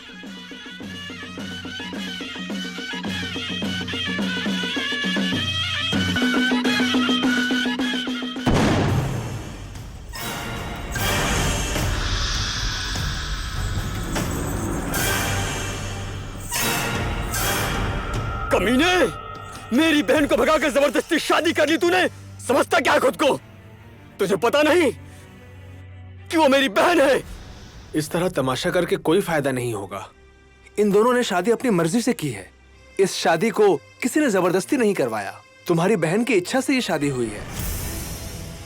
ए गोपाल, तू हम लोगों के बीच में मत बोल, नहीं तो तेरे भाई के साथ मैं तुझे भी मार दूंगा। नहीं भैया, इसे मत मारिए, इस पे इसका कोई दोष नहीं है। लक्ष्मी, क्या कह रही हो तुम? शर्म नहीं आ रही तुम्हें?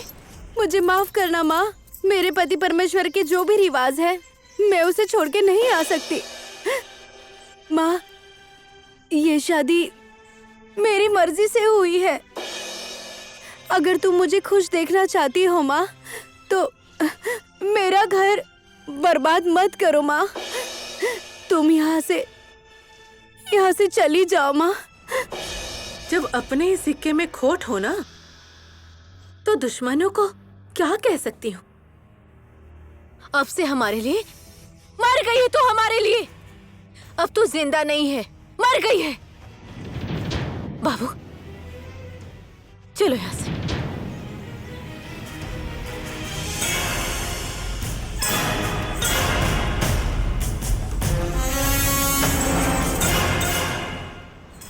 अब हमारा बेटा अचानक से बहू ले आया और हमने गांव के लोगों को पार्टी भी नहीं दी।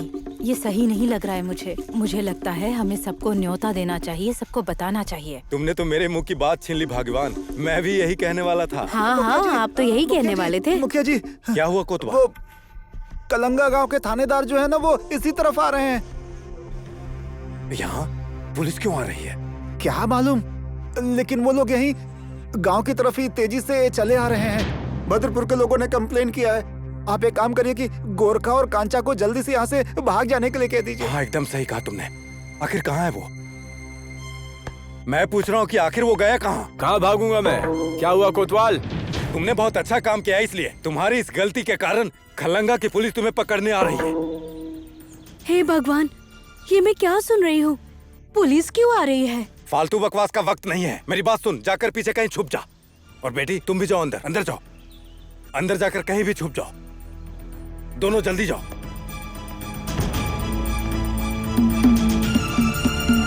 हाँ, नमस्कार नमस्कार। नमस्कार, आप सभी को नमस्कार। ये डांगपुर का मुखिया कौन है यहाँ? सच कह रहा हूँ बाबूजी, मुझे नहीं पता। मैं तो चौकीदार हूँ, चौकीदार ये है। ओ, तो आप हैं यहाँ के मुखिया? हाँ हुजूर। नमस्कार नमस्कार। अरे मैं तो कब से हाथ जोड़कर खड़ा हूँ। हाँ अच्छा, मैं यहाँ खलंगा डिस्ट्रिक्ट पंचायत से आया हूँ। हाँ मुझे पता है। ओ, अगर आपको पता है तो आप सारे गांव वालों को इकट्ठा कर लो। मैं बिल्कुल सच कह रहा हूँ, वो लोग यहाँ पे है ही नहीं। यहाँ नहीं है तो कहाँ है? अरे जितने लोग हैं उन्हें तो इकट्ठा करो, हम आज से ही काम शुरू करते हैं। आप किस तरह के काम के लिए यहाँ आए हैं हुजूर? अरे अभी तो आपने कहा आप जानते हैं, हमें यहाँ नागरिकता का सर्टिफिकेट देने के लिए कहा गया है, इसलिए हमें उसकी लिस्ट बनानी है। नागरिकता? नागरिकता?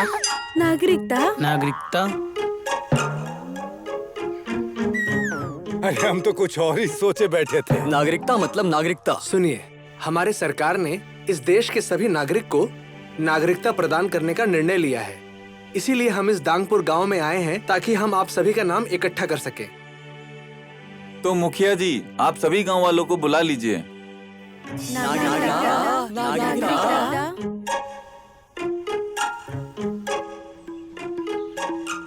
तो बताइए भाई लोग, आप लोग नागरिकता लेने के लिए तैयार हैं? हम भला क्या करेंगे नागरिकता लेकर? हाँ मुखिया जी, आप इन सभी से कहिए, सबसे पहले आप यहाँ आकर अपना नाम बताइए, फिर अपने परिवार वालों का।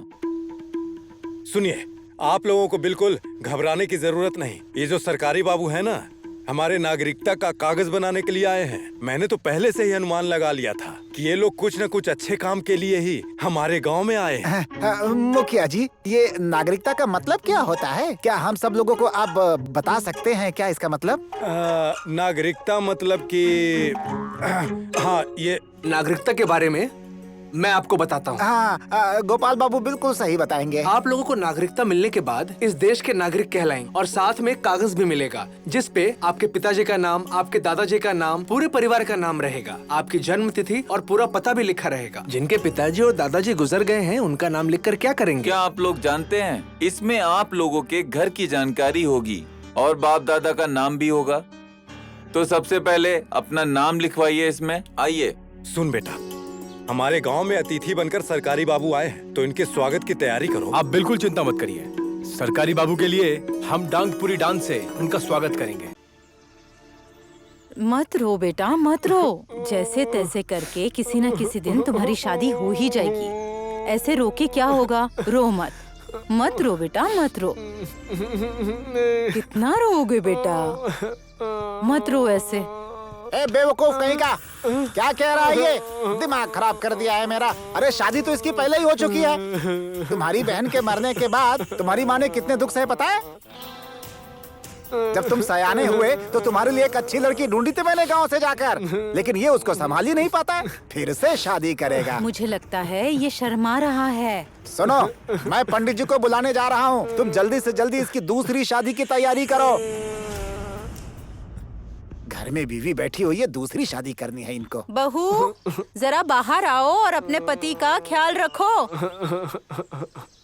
अब आ जाओ।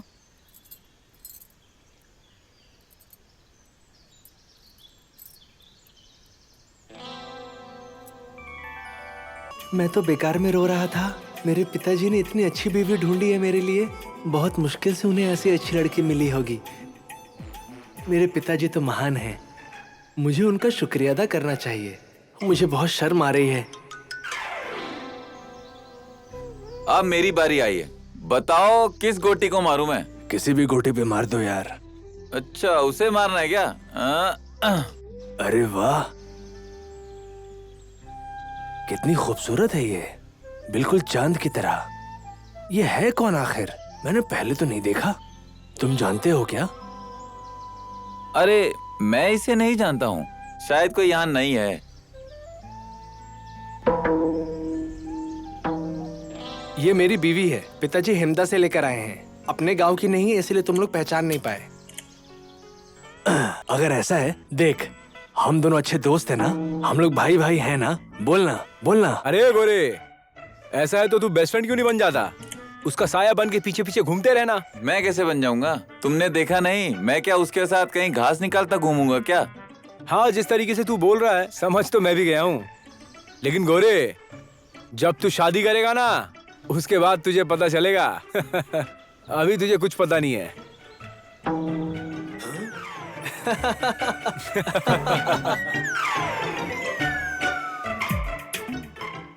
मेरे प्यारे बेटे, अपने पूरी आवाज में यहाँ से बोलकर भद्रपुर के लोगों के कानों के पर्दे हिला दो और उन्हें बता दो, हमारे गांव और हमारी इज्जत का ये सवाल है। क्या बोलते हो? हाँ।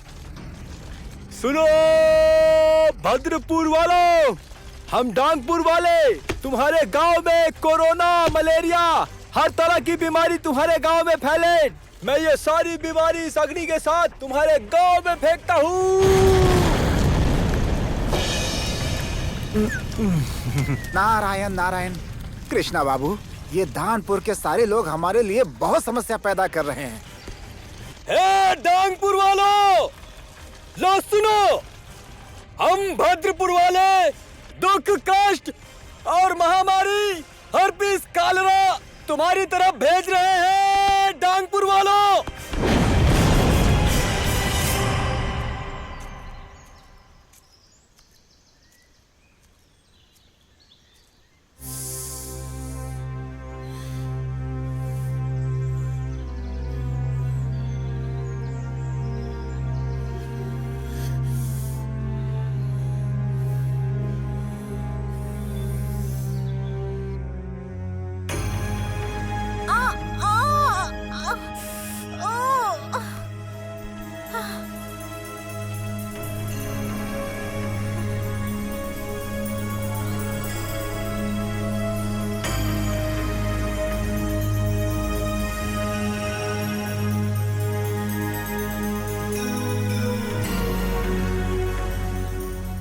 रुक जाइए गोपाल जी। क्यों? मैं जानता हूं तुम क्या कहना चाहती हो। मैंने जो किया इंसानियत के नाते किया। मुझे आपसे कुछ नहीं चाहिए। हाँ, आपके तो बहुत सारे एहसान हैं मुझ पर गोपाल बाबू। तुम क्या चाहते हो मैं ये बहुत देर बाद समझ पाई। अगर पॉसिबल हो तो मुझे माफ कर देना। I am sorry. कितना आसान होता है ना किसी से माफी मांग लेना। पहले सामने वाले को दुख पहुंचाओ और फिर माफी मांग लो।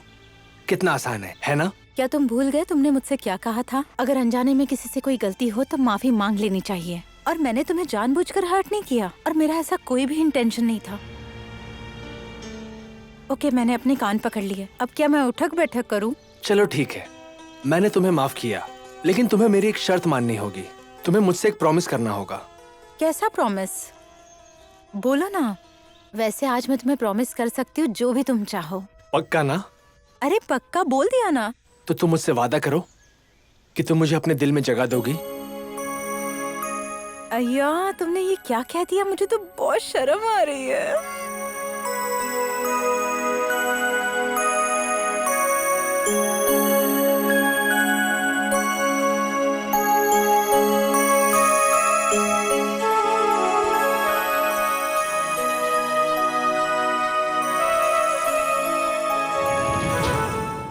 मुझे तो शर्म आ रही है। जो भी हुआ अच्छा नहीं हुआ। अगर कोई गलती से खाई में गिर जाए तो हम प्रार्थना कर सकते हैं, लेकिन यहाँ पर तो बात ही उल्टी है समधन जी। बड़ी बेटी की शादी से पहले छोटी बेटी भाग गई, वो भी आपके दुश्मन के बेटे के साथ। उसने तो आपका नाम मिट्टी में मिला दिया। तो इसमें डांगपुर वालों की ही गलती है। वो तो नादान थी। इन लोगों ने अपनी चिकनी चुपड़ी बातों से उसे फंसा लिया होगा। क्या बताऊं समधी जी, जब अपना ही सिक्का खोटा हो तो क्या कह सकते हैं। मुझे कुछ भी समझ में नहीं आ रहा है। वही तो मैं कह रहा हूँ समधन जी, जो हुआ सो हुआ। हमें हर हाल में कोई ठोस कदम उठाना ही होगा। अब ऐसी दुर्घटना फिर से न घटे, इसके लिए हमें पहले से चौकन्ना रहना होगा समधन जी। आप ऐसे क्यों बात कर रहे हैं पिताजी? मेरी ननद तो अभी भी पढ़ाई कर रही है। अरे मेरी बेटी, तुम्हें कुछ भी नहीं मालूम है। उसके लिए पढ़ाई केवल एक बहाना मात्र है। आप कहना क्या चाहते हैं? मैं कुछ समझ ही नहीं। मैं भी इस बात को समझ नहीं पा रहा हूँ समधन जी। आपकी बड़ी बेटी भी उस डांगपुर के मुखिया के बड़े बेटे से प्यार करती है। हाँ? आपको पता नहीं है, वो दोनों स्कूल में साथ साथ पढ़ते हैं। घोर कलयुग है। पहले तो मेरे कानों को यकीन नहीं हुआ, पर अपने खास लोगों ने मुझसे कहा, तब जाकर मुझे पता चला। अगर ये बात सही है तो उसकी भी शादी जल्दी ही करानी होगी। पर इतनी जल्दी हम लोग लड़का कहाँ ढूंढ लेंगे? अरे मेरे होते हुए आपको चिंता करने की क्या जरूरत है? मैंने अपने घर की लक्ष्मी आपके घर ब्याही है, तो क्या फर्क पड़ेगा अगर आपकी बेटी, आपके घर की बेटी मेरे घर की बहू बन जाए? तो कोई फर्क नहीं पड़ता है। और ऐसा करने से हमारे संबंध और भी गहरे हो जाएंगे। वो तो है। इस बारे में तो मैंने पहले सोचा ही नहीं था। क्या वो उस बात को मान जाएगी? उसके मानने से क्या होगा? उसकी भी शादी जल्दी ही कराऊंगी समधी जी।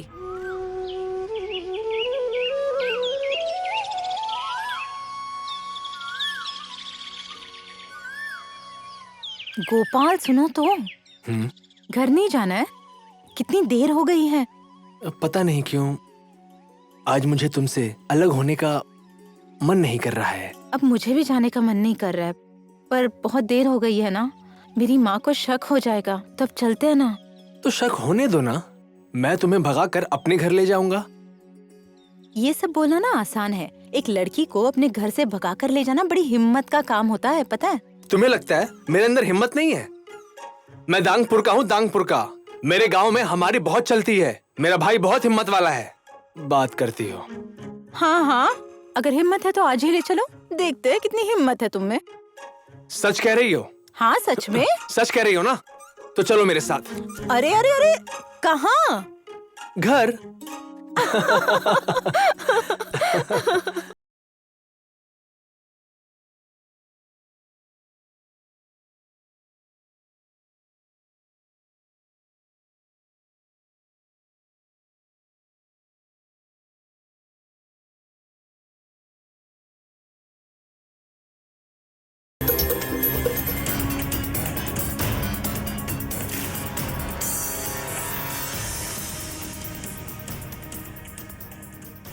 आज स्कूल से कब फ्री हुई थी?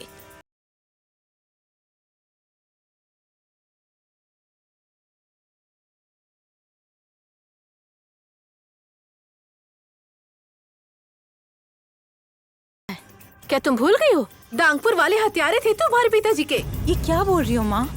और ये सब तुम्हें किसने बताया? और ये सच है कि झूठ, तुम्हें कैसे पता? मुझे सब कुछ पता है। दांगपुर के लड़के के साथ तुम उसके साथ रिश्ता जोड़ रही हो, मुझे सब पता है। हे ईश्वर, मैंने कौन सा पाप किया था तो दुश्मन के साथ में अपना प्रेम प्रसंग चलाने लगी? हाँ, उन्होंने मेरे पिताजी का खून किया कि नहीं, हमें इस बात की पक्की खबर भी नहीं है, तो मैं इस दुविधा में नहीं रह सकती। आप ये समझ लीजिए माँ। हाँ, मैं उसे पसंद करती हूँ और मैं उससे शादी करूँगी। तुम्हारा दिमाग उसने खराब कर दिया है, दांगपुर वाले लड़के ने। हे ईश्वर, पहले उनके छोटे बेटे ने, अब तुम्हारा बड़े ने।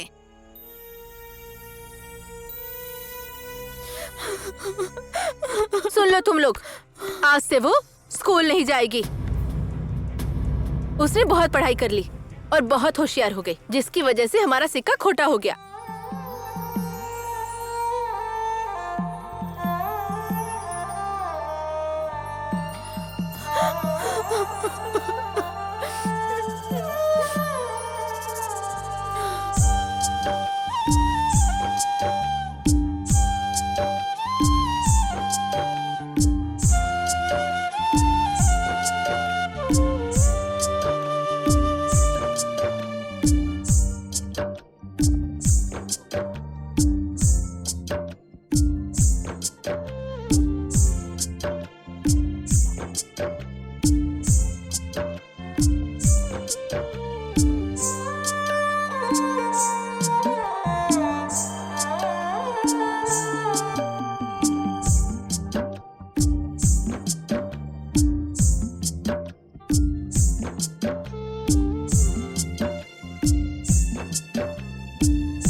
आज उसे इतनी देर क्यों लग गई? अभी तक घर से निकली नहीं क्या? कब से यहां खड़े रहकर इंतजार कर रहा हूं। खैर, जाने दो, अब मैं निकलता हूं।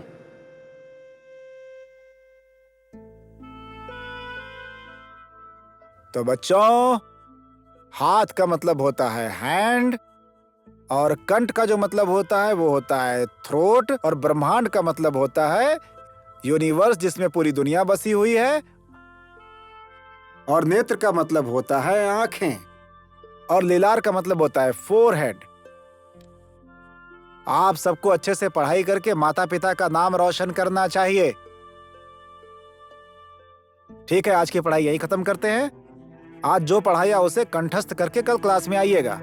चलिए, नमस्ते।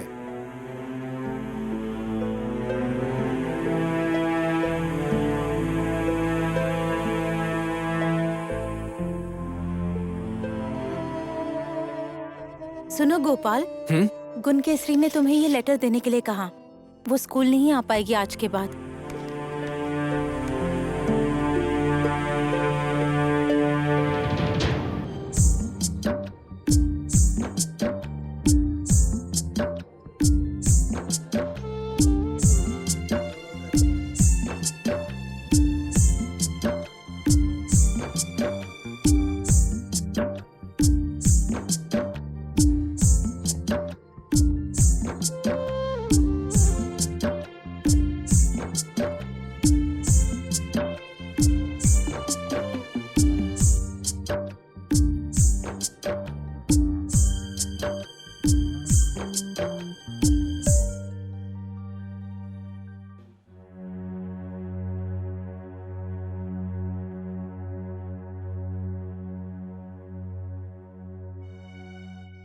हरे नारायण, इस हफ्ते में तो शादी की कोई शुभ तिथि ही नहीं है, लेकिन दिसंबर 25 को एक अच्छी तारीख बन रही है, तो इसी दिन को तय कर लीजिए। क्या 25 दिसंबर के पहले कोई ऐसा दिन शुभ नहीं है क्या? बोलिए पंडित जी। दिसंबर 22 भी ठीक है, लेकिन उस दिन रात को कुछ नक्षत्र अशुभ हैं, इसलिए मैं तो यही कहूंगा कि 22 तारीख को न रखा जाए तो ही अच्छा होगा। 25 दिसंबर अच्छा दिन है तो करते हैं, कुछ ही दिन का तो अंतर है। बाकी जैसा आप लोगों की इच्छा हो, आप लोग मिलके वैसा कीजिए। मुझे कोई आपत्ति नहीं है। और मैं तो भूल गया, पूर्णिमा के दिन मेरे बेटे का जनेऊ है, तो आप सब परिवार मेरे घर जरूर आइएगा। नमस्ते। मैं तो नहीं आ सकती, बेटे बहू को भेज दूंगी।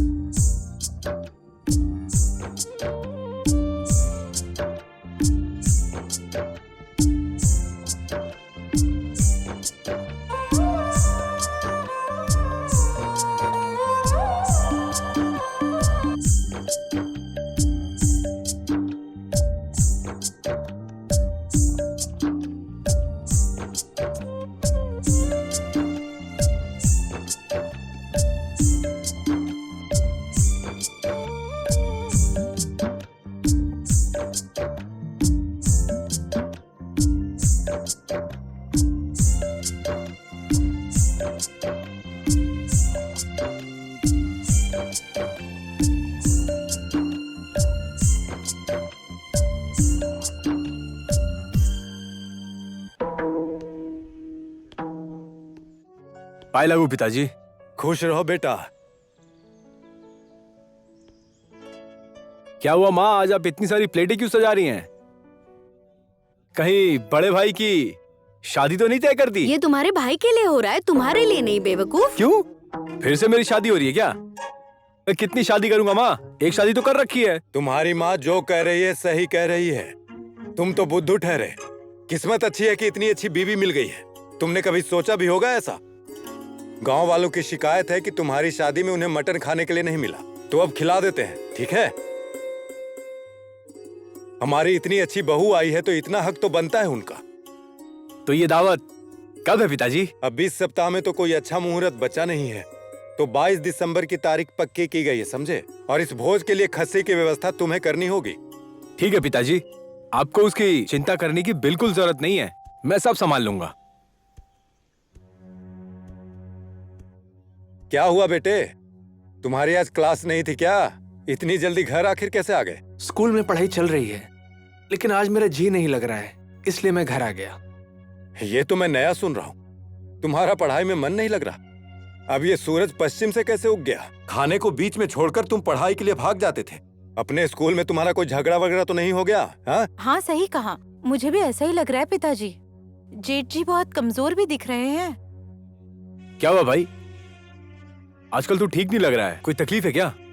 अगर कोई तकलीफ है तो बता दे, मैं डॉक्टर साहब को बुला लेता हूँ। मुझे कुछ भी नहीं हुआ है, मैं बिल्कुल ठीक हूँ। आप लोग खामखा परेशान हो रहे हैं। तुम्हारे कहने से कुछ नहीं हो जाता है बेटे। तुम्हारी चिंता अगर हम नहीं करेंगे तो और कौन करेगा? तुम पर कोई न कोई जादू टोना जरूर हुआ है। ए बेटा, जरा जाकर बाबा को लेकर आओ। इसके खून को वो जंगल की भूतनी ने पकड़ रखा है। अब जाओ, मेरे लिए एक लाल रंग का मुर्गा लेके आओ, जो खाने में स्वादिष्ट होना चाहिए। इसके बाद मैं बताता हूँ।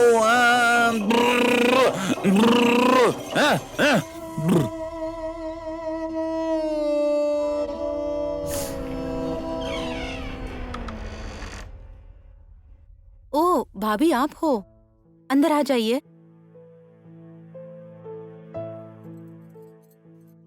तुम्हारे भाई और मैं, हम दोनों मिलकर पिताजी के घर जा रहे हैं। मैं बस तुम्हें बाय कहने के लिए आई हूँ। तुम ज्यादा टेंशन मत लो। तुम ज्यादा परेशान होगी तो दुखी हो जाओगी। औरत के जाति को ये सारा तो सहना ही पड़ता है। बस भगवान से प्रार्थना करती रहे, तुम्हारी विश जरूर पूरी हो जाएगी। हाँ, अब आखिरी उम्मीद सिर्फ भगवान से ही है भाभी। हाँ, आ रही हूँ। अपना ख्याल रखना। मैं जा रही हूँ और खाना खा लेना। ठीक है भाभी। सुनो हनी, कल हमें जल्दी से घर लौटना होगा। इतना जल्दी क्यों जाना है? हम खाना खाने के बाद जा सकते हैं ना? लग रहा है तुम्हारा मायका छोड़ने का जी नहीं कर रहा है। तो तुम चाहो तो रह सकती हो। मैं तुम्हारे बगैर कैसे रह सकती हूँ? और तुम भी मेरे बगैर अकेले घर में नहीं रह सकते। नहीं, मैं नहीं रह सकता। चलो अब सो जाते हैं, रात बहुत हो गई है।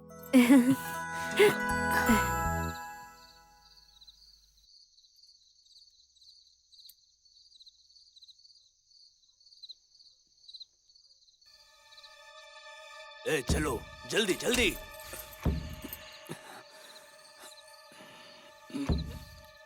इन लकड़ियों को साथ ले लो।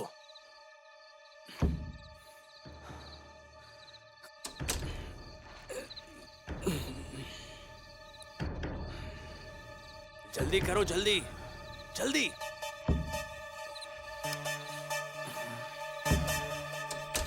इन लकड़ियों को भी साथ ले लो।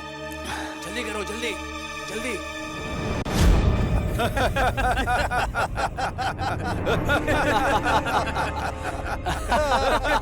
कोई सवाल ही नहीं उठता कि हमें किसी ने देखा हो। जिस रास्ते से हम आए हैं वो बहुत खतरनाक है। हमें किसी ने भी नहीं देखा, क्योंकि जिस रास्ते से हम आए हैं लोगों को लगता है कि वहाँ भूत रहते हैं। शाबाश।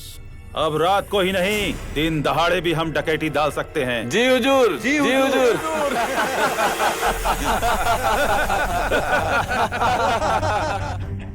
पर हुजूर, अगर कोई दिन के वक्त हमें लकड़ियां काटते देख ले और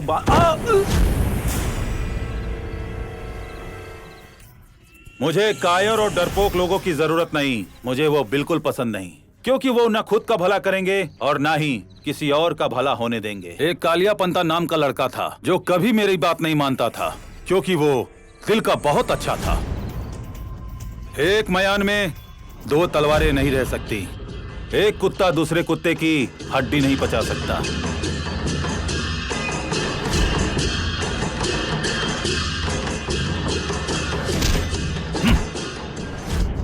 और उसी तरह से मैंने 15 साल पहले उसे रास्ते से हटा दिया।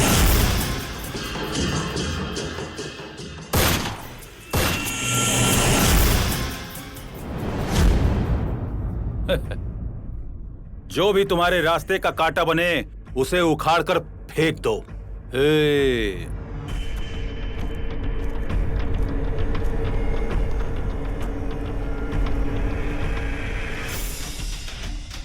मुझे बस जानना था, कल लकड़ों को उसी जगह भेजना है ना? हाँ हाँ, वही पहले वाली जगह पे। शाबाश। क्या तुम लोगों ने भद्रपुर की बांध को नष्ट कर दिया ना? किसी ने तुम पर शक तो नहीं किया? अरे भद्रपुर वाले हर बार डांगपुर वालों पर शक ही करते रहते हैं।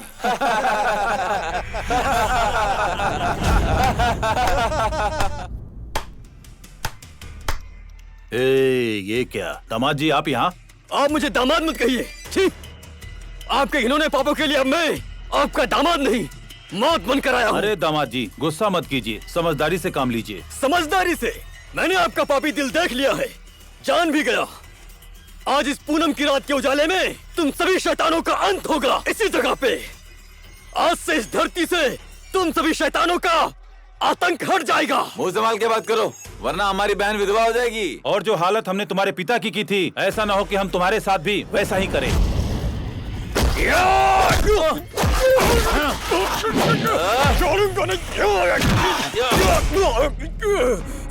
नहीं नहीं, मत मारिए।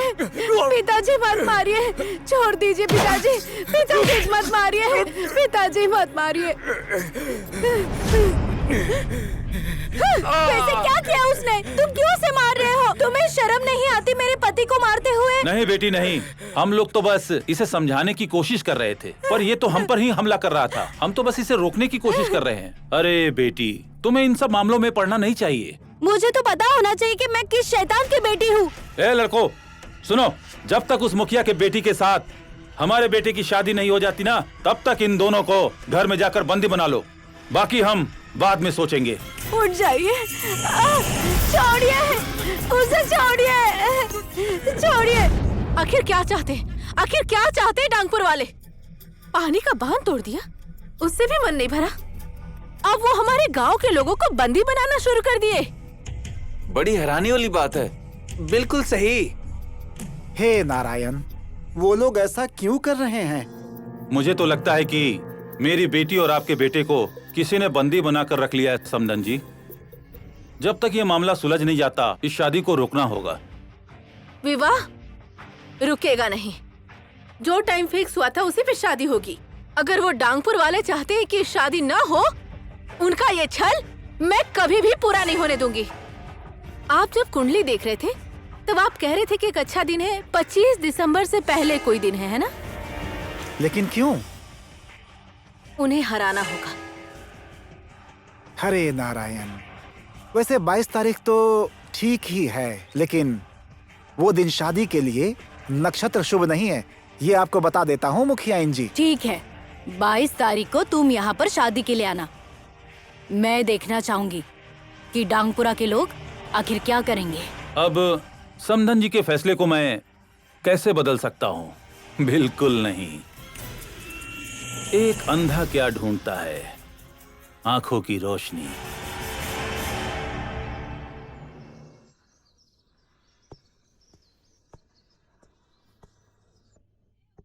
पोस्टमैन भैया, अरे मेरी बात तो सुनिए। हाँ कहो, क्या बात है? सुनो ना, एक मेरा काम कर दो ना। कहो ना, क्या काम करना है मुझे? ये चिट्ठी, आप डांगपुर में ये चिट्ठी पहुंचा देंगे मेरी बहन को?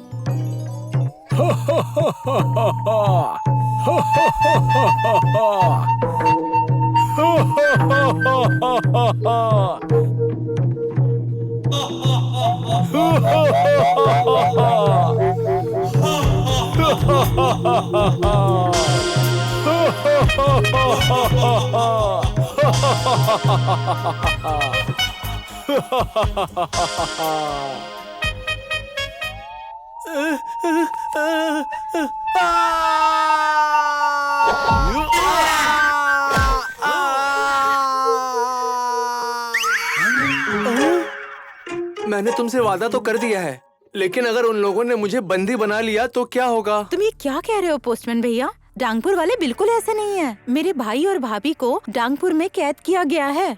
कोई तो होगा जो ये सब करवा रहा है। यही सब बताने के लिए मैंने ये चिट्ठी लिखी है। मैं आपसे निवेदन करती हूँ कि इसे पहुँचा दीजिए ना, प्लीज।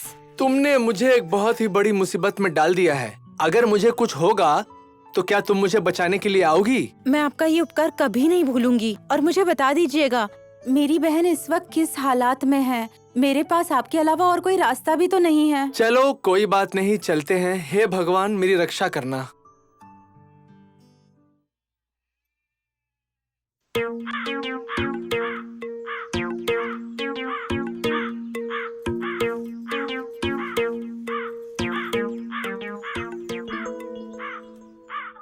हे पोस्टमैन भाई।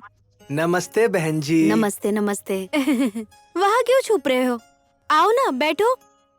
क्या चोरों की तरह देख रहे हो? बताओ। मैं तो बस ये देख रहा था कि तुम क्या कर रही हो, और कुछ नहीं बहन। मुझे बताओ, मेरे घर में सब ठीक तो है ना?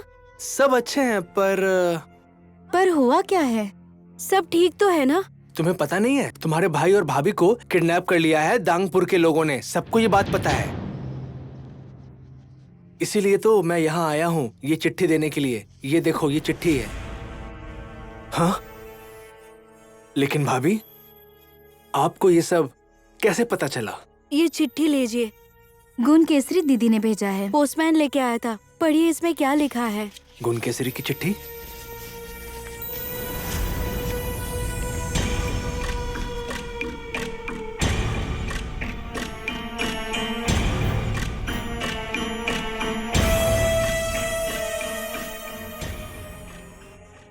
अभी हम क्या करेंगे? आप बिल्कुल चिंता मत कीजिए भाभी। अगर गुण केसरी को मेरे अलावा किसी और ने सिंदूर लगाया तो मैं उसे मार डालूंगा। मैं वादा करता हूं कि गुण केसरी से मैं ही शादी करूंगा। मैं आपको वचन देता हूं। और रही बात आपके भाई और भाभी की, वो भी जल्द मिल जाएंगे। आप अकेले ही जाओगे क्या? हाँ, ये मेरी जिंदगी की आखिरी परीक्षा है। लेकिन भाभी, इस बारे में घर में किसी को पता नहीं चलना चाहिए। पर भैया, आपको मुझ पर भरोसा नहीं है? गुण केसरी, तुमसे मेरे अलावा कोई और शादी नहीं कर सकता। बहुत खूब। क्या तुम लोगों को समझ में आ गया? जी समझ गए। शाबाश। ध्यान से सुनो। अब आप लोग अपना काम बिना भय के कर सकते हो, समझ गए ना? क्योंकि दोनों गांव वाले अभी शादी के तैयारी में जुटे होंगे और उसी वक्त तुम लोग अपना काम शुरू कर देना। जब सभी डांगपुर वाले अपना नाच शुरू करें और भद्रपुर वाले शादी की शहनाई बजाए। समझ गए ना?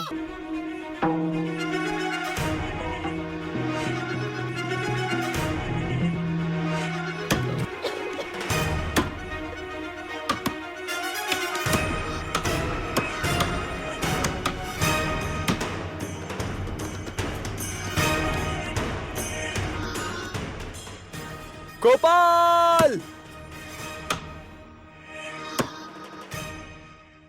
गोपाल, गोपाल।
बोल, कौन है तू और तुम लोगों को किसने भेजा है?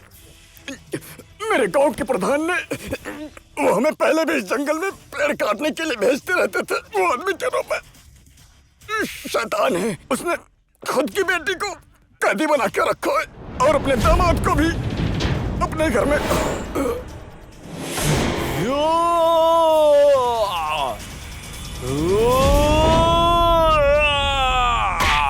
मैं तुझे जिंदा नहीं छोड़ूंगा।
इधर आओ, बाहर आओ। देखो, ये प्रधान के आदमी है। ये उसी की जालसाजी है हमें रोकने की। आज हम दोनों को एक होकर उसको रोकना पड़ेगा। हमें उसका सर्वनाश करना होगा। तुम यहाँ क्या कर रहे हैं? हमें जाकर शादी रोकनी होगी। जल्दी करो।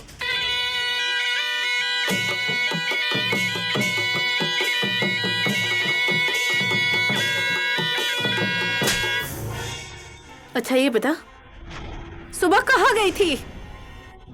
आकाश में या पाताल में? पता नहीं क्या हो गया है। कहाँ चली गई थी तू? उसने भगाया ना? उसने भगाया ना? मुझे सच सच बता।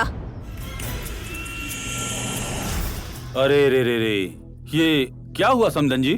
अनर्थ हो गया समधी जी। उसने कहीं का नहीं छोड़ा। मैं क्या ही करूं?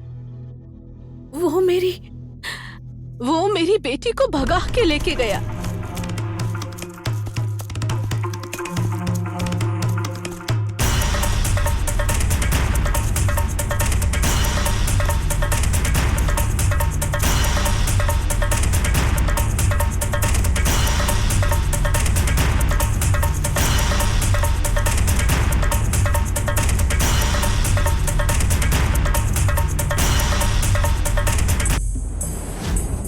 ए लड़को, जाओ और उसे उठा कर ले आओ। अगर उस लड़के की टांगे भी तोड़नी पड़े तो तोड़ देना, कोई दिक्कत नहीं। बेटा करण, तुम भी इनके साथ जाओ।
वो रहे दोनों, जाओ जल्दी यहाँ लेकर आओ। तुम्हें यहाँ नहीं होना चाहिए। तुम इसके साथ क्या कर रही हो? अब मैं तुम्हें बताता हूँ क्या करना है तुम्हारे साथ। ए लड़को, इस कमीनी को लेके आओ।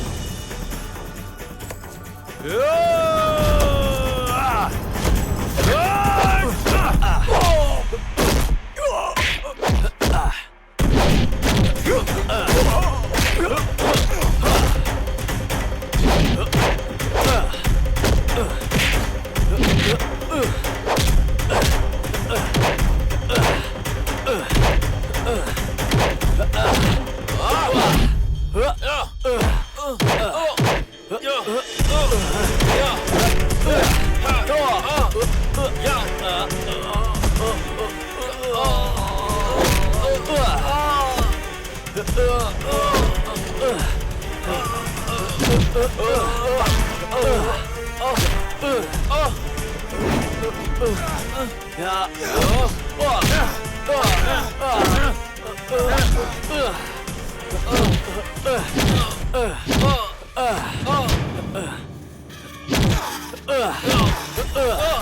गोपाल, छोड़ दे करण भाई को।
ना जाने आज मेरा बेटा किस हालत में होगा, कहाँ होगा, किस अवस्था में होगा, मुझे कुछ समझ में नहीं आ रहा। हे भगवान। मैं यहाँ हूँ माँ, मैं आ गया हूँ माँ, मैं आ गया हूँ। बेटा कृष्णा, बहू, डांगपुर वालों ने कैसे छोड़ दिया तुम्हें? बस करो माँ। हम काफी समय से मासूम डांगपुर के लोगों को दोषी मानते आए हैं माँ। अरे हमें तो भगवान भी माफ नहीं करेगा माँ। अरे हमने जिसे अपना सोचा वही तो शैतान निकल गए। तो अब इन पर लांछन लगाना गलत है, बेकार है। जिस कमीने ने अगवा किया था वो कोई डांगपुर का नहीं, ये कमीना है ये।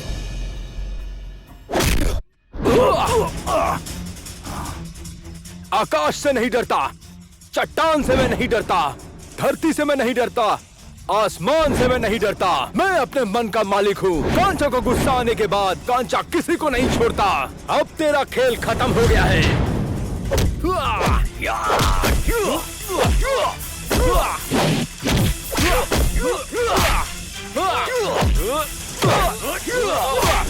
गोरखे, छोड़ूंगा नहीं मैं तुझे। शाबाश बेटे, शाबाश। है ना मर्द, तुम ऐसे मासूम औरत को कब्जे में नहीं ले सकते। अगर एक बाप की औलाद हो तो मुझे छोड़ के दिखाओ। औरतों को क्यों बीच में ला रहा, मुझसे लड़। छोड़ो मुझे, छोड़ो। ये आप क्या कर रहे हो पिताजी? आपको जरा भी शर्म नहीं आ रही? कम से कम भगवान से तो डरिए पिताजी। ये क्या कह रहे हो? आज मैं जो चाहूंगा यहाँ पर वही होगा, वही। ए पागल पंडित, मंत्र पढ़ना शुरू कर। आज तो मेरे बेटे की शादी इस लड़की से होकर रहेगी। नहीं नहीं, मुझे छोड़ो। मुझे छोड़ो पिताजी, मैं आपसे विनती करती हूँ, ऐसा मत करिए अत्याचार पिताजी। मुझे पिताजी मत कहो। आज से तुम मेरी बेटी नहीं हो, दुश्मन हो, दुश्मन। हे नारायण, ये सब क्या अनिष्ट हो रहा है?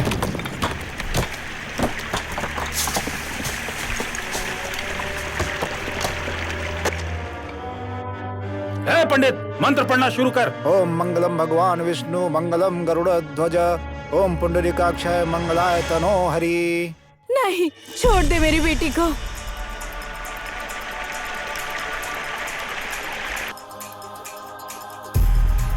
ओम गणपते स्वाहा, ओम ब्रह्मणे स्वाहा, ओम ईशानाय स्वाहा, ओम अग्ने स्वाहा, ओम वायवे स्वाहा, ओम अदब्बे स्वाहा, ओम मंगलाय स्वाहा, ओम प्रभासाय स्वाहा, ओम अदब्बे स्वाहा, ओम राय स्वाहा, ओम प्रभासाय स्वाहा।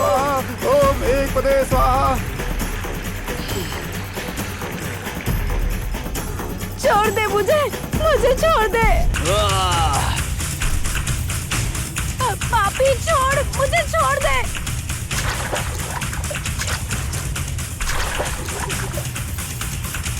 मिठाई से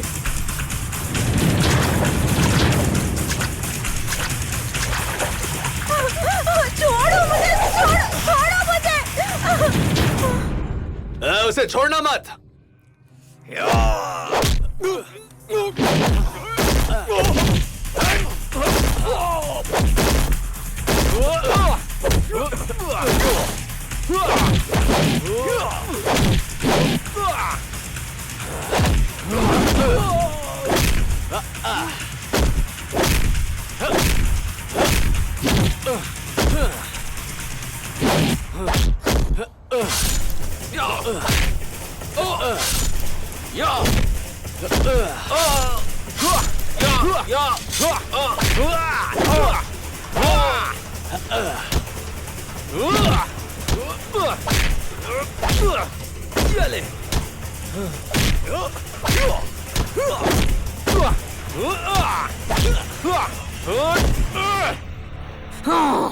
रुक पाखंडी, कहाँ भाग रहा है तू?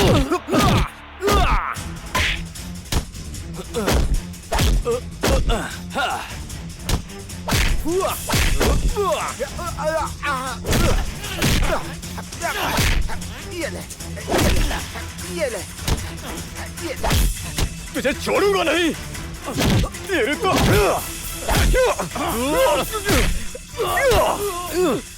तूने हमारा जंगल खराब किया। तू ही है वो पापी, तू ही है वो पापी। तुझे जिंदा नहीं छोड़ूंगा। तू ही है वो पापी, तू ही पापी है, तू ही पापी है, तू ही पापी है।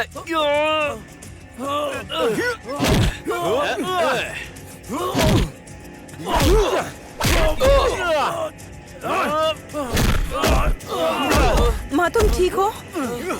माँ क्या हुआ माँ?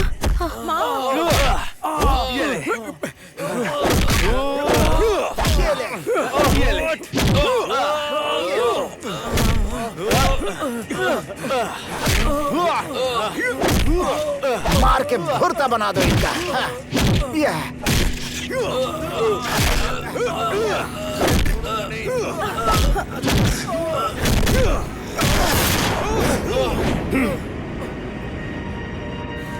छोड़ दो बेटा, छोड़ दो इन नालायकों को। नहीं पिताजी, आप इस दरिंदे को नहीं जानते।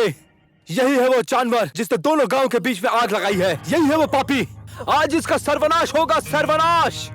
छोड़ दे बेटा, छोड़ दे।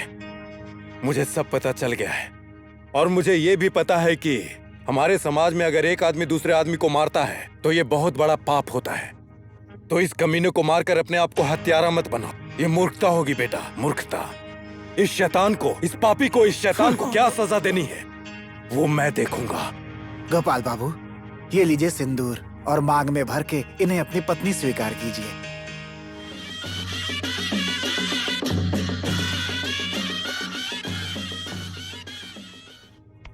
आइए समझी जी, जो दोषी नहीं था उसे शुरू से शत्रु समझ रही थी। इसके लिए मुझे और संपूर्ण भद्रपुर वासियों की तरफ से सब गांव वालों के समक्ष मैं आपसे माफी मांगती हूँ। माफी मांगकर समधन जी हमें शर्मिंदा मत कीजिए। इसमें दोष सिर्फ आपका नहीं है, इस दोष में आधा हिस्सा हमारा भी है। अब हमें पुरानी सारी बातें भुलाकर ये सोचना है कि इन लोगों को क्या दंड दिया जाएगा। सुनिए मुखिया जी, इस दुष्ट को हम जूते का माला पहना दें क्या? हाँ, और इनके मुंह को काले रंग से पोत दिया जाए। हरे नारायण, लगता ये काफी नहीं है। इन्हें पहाड़ के ऊपर से फेंक देना चाहिए। मैं सच कह रहा हूँ, पाप का घड़ा एक दिन जरूर भरता है और इनका भर गया है। छोड़ूंगा नहीं मैं। चल। बहुत अच्छा जूते का माला लग रहा है। हाँ? बहुत बढ़िया, बहुत बढ़िया।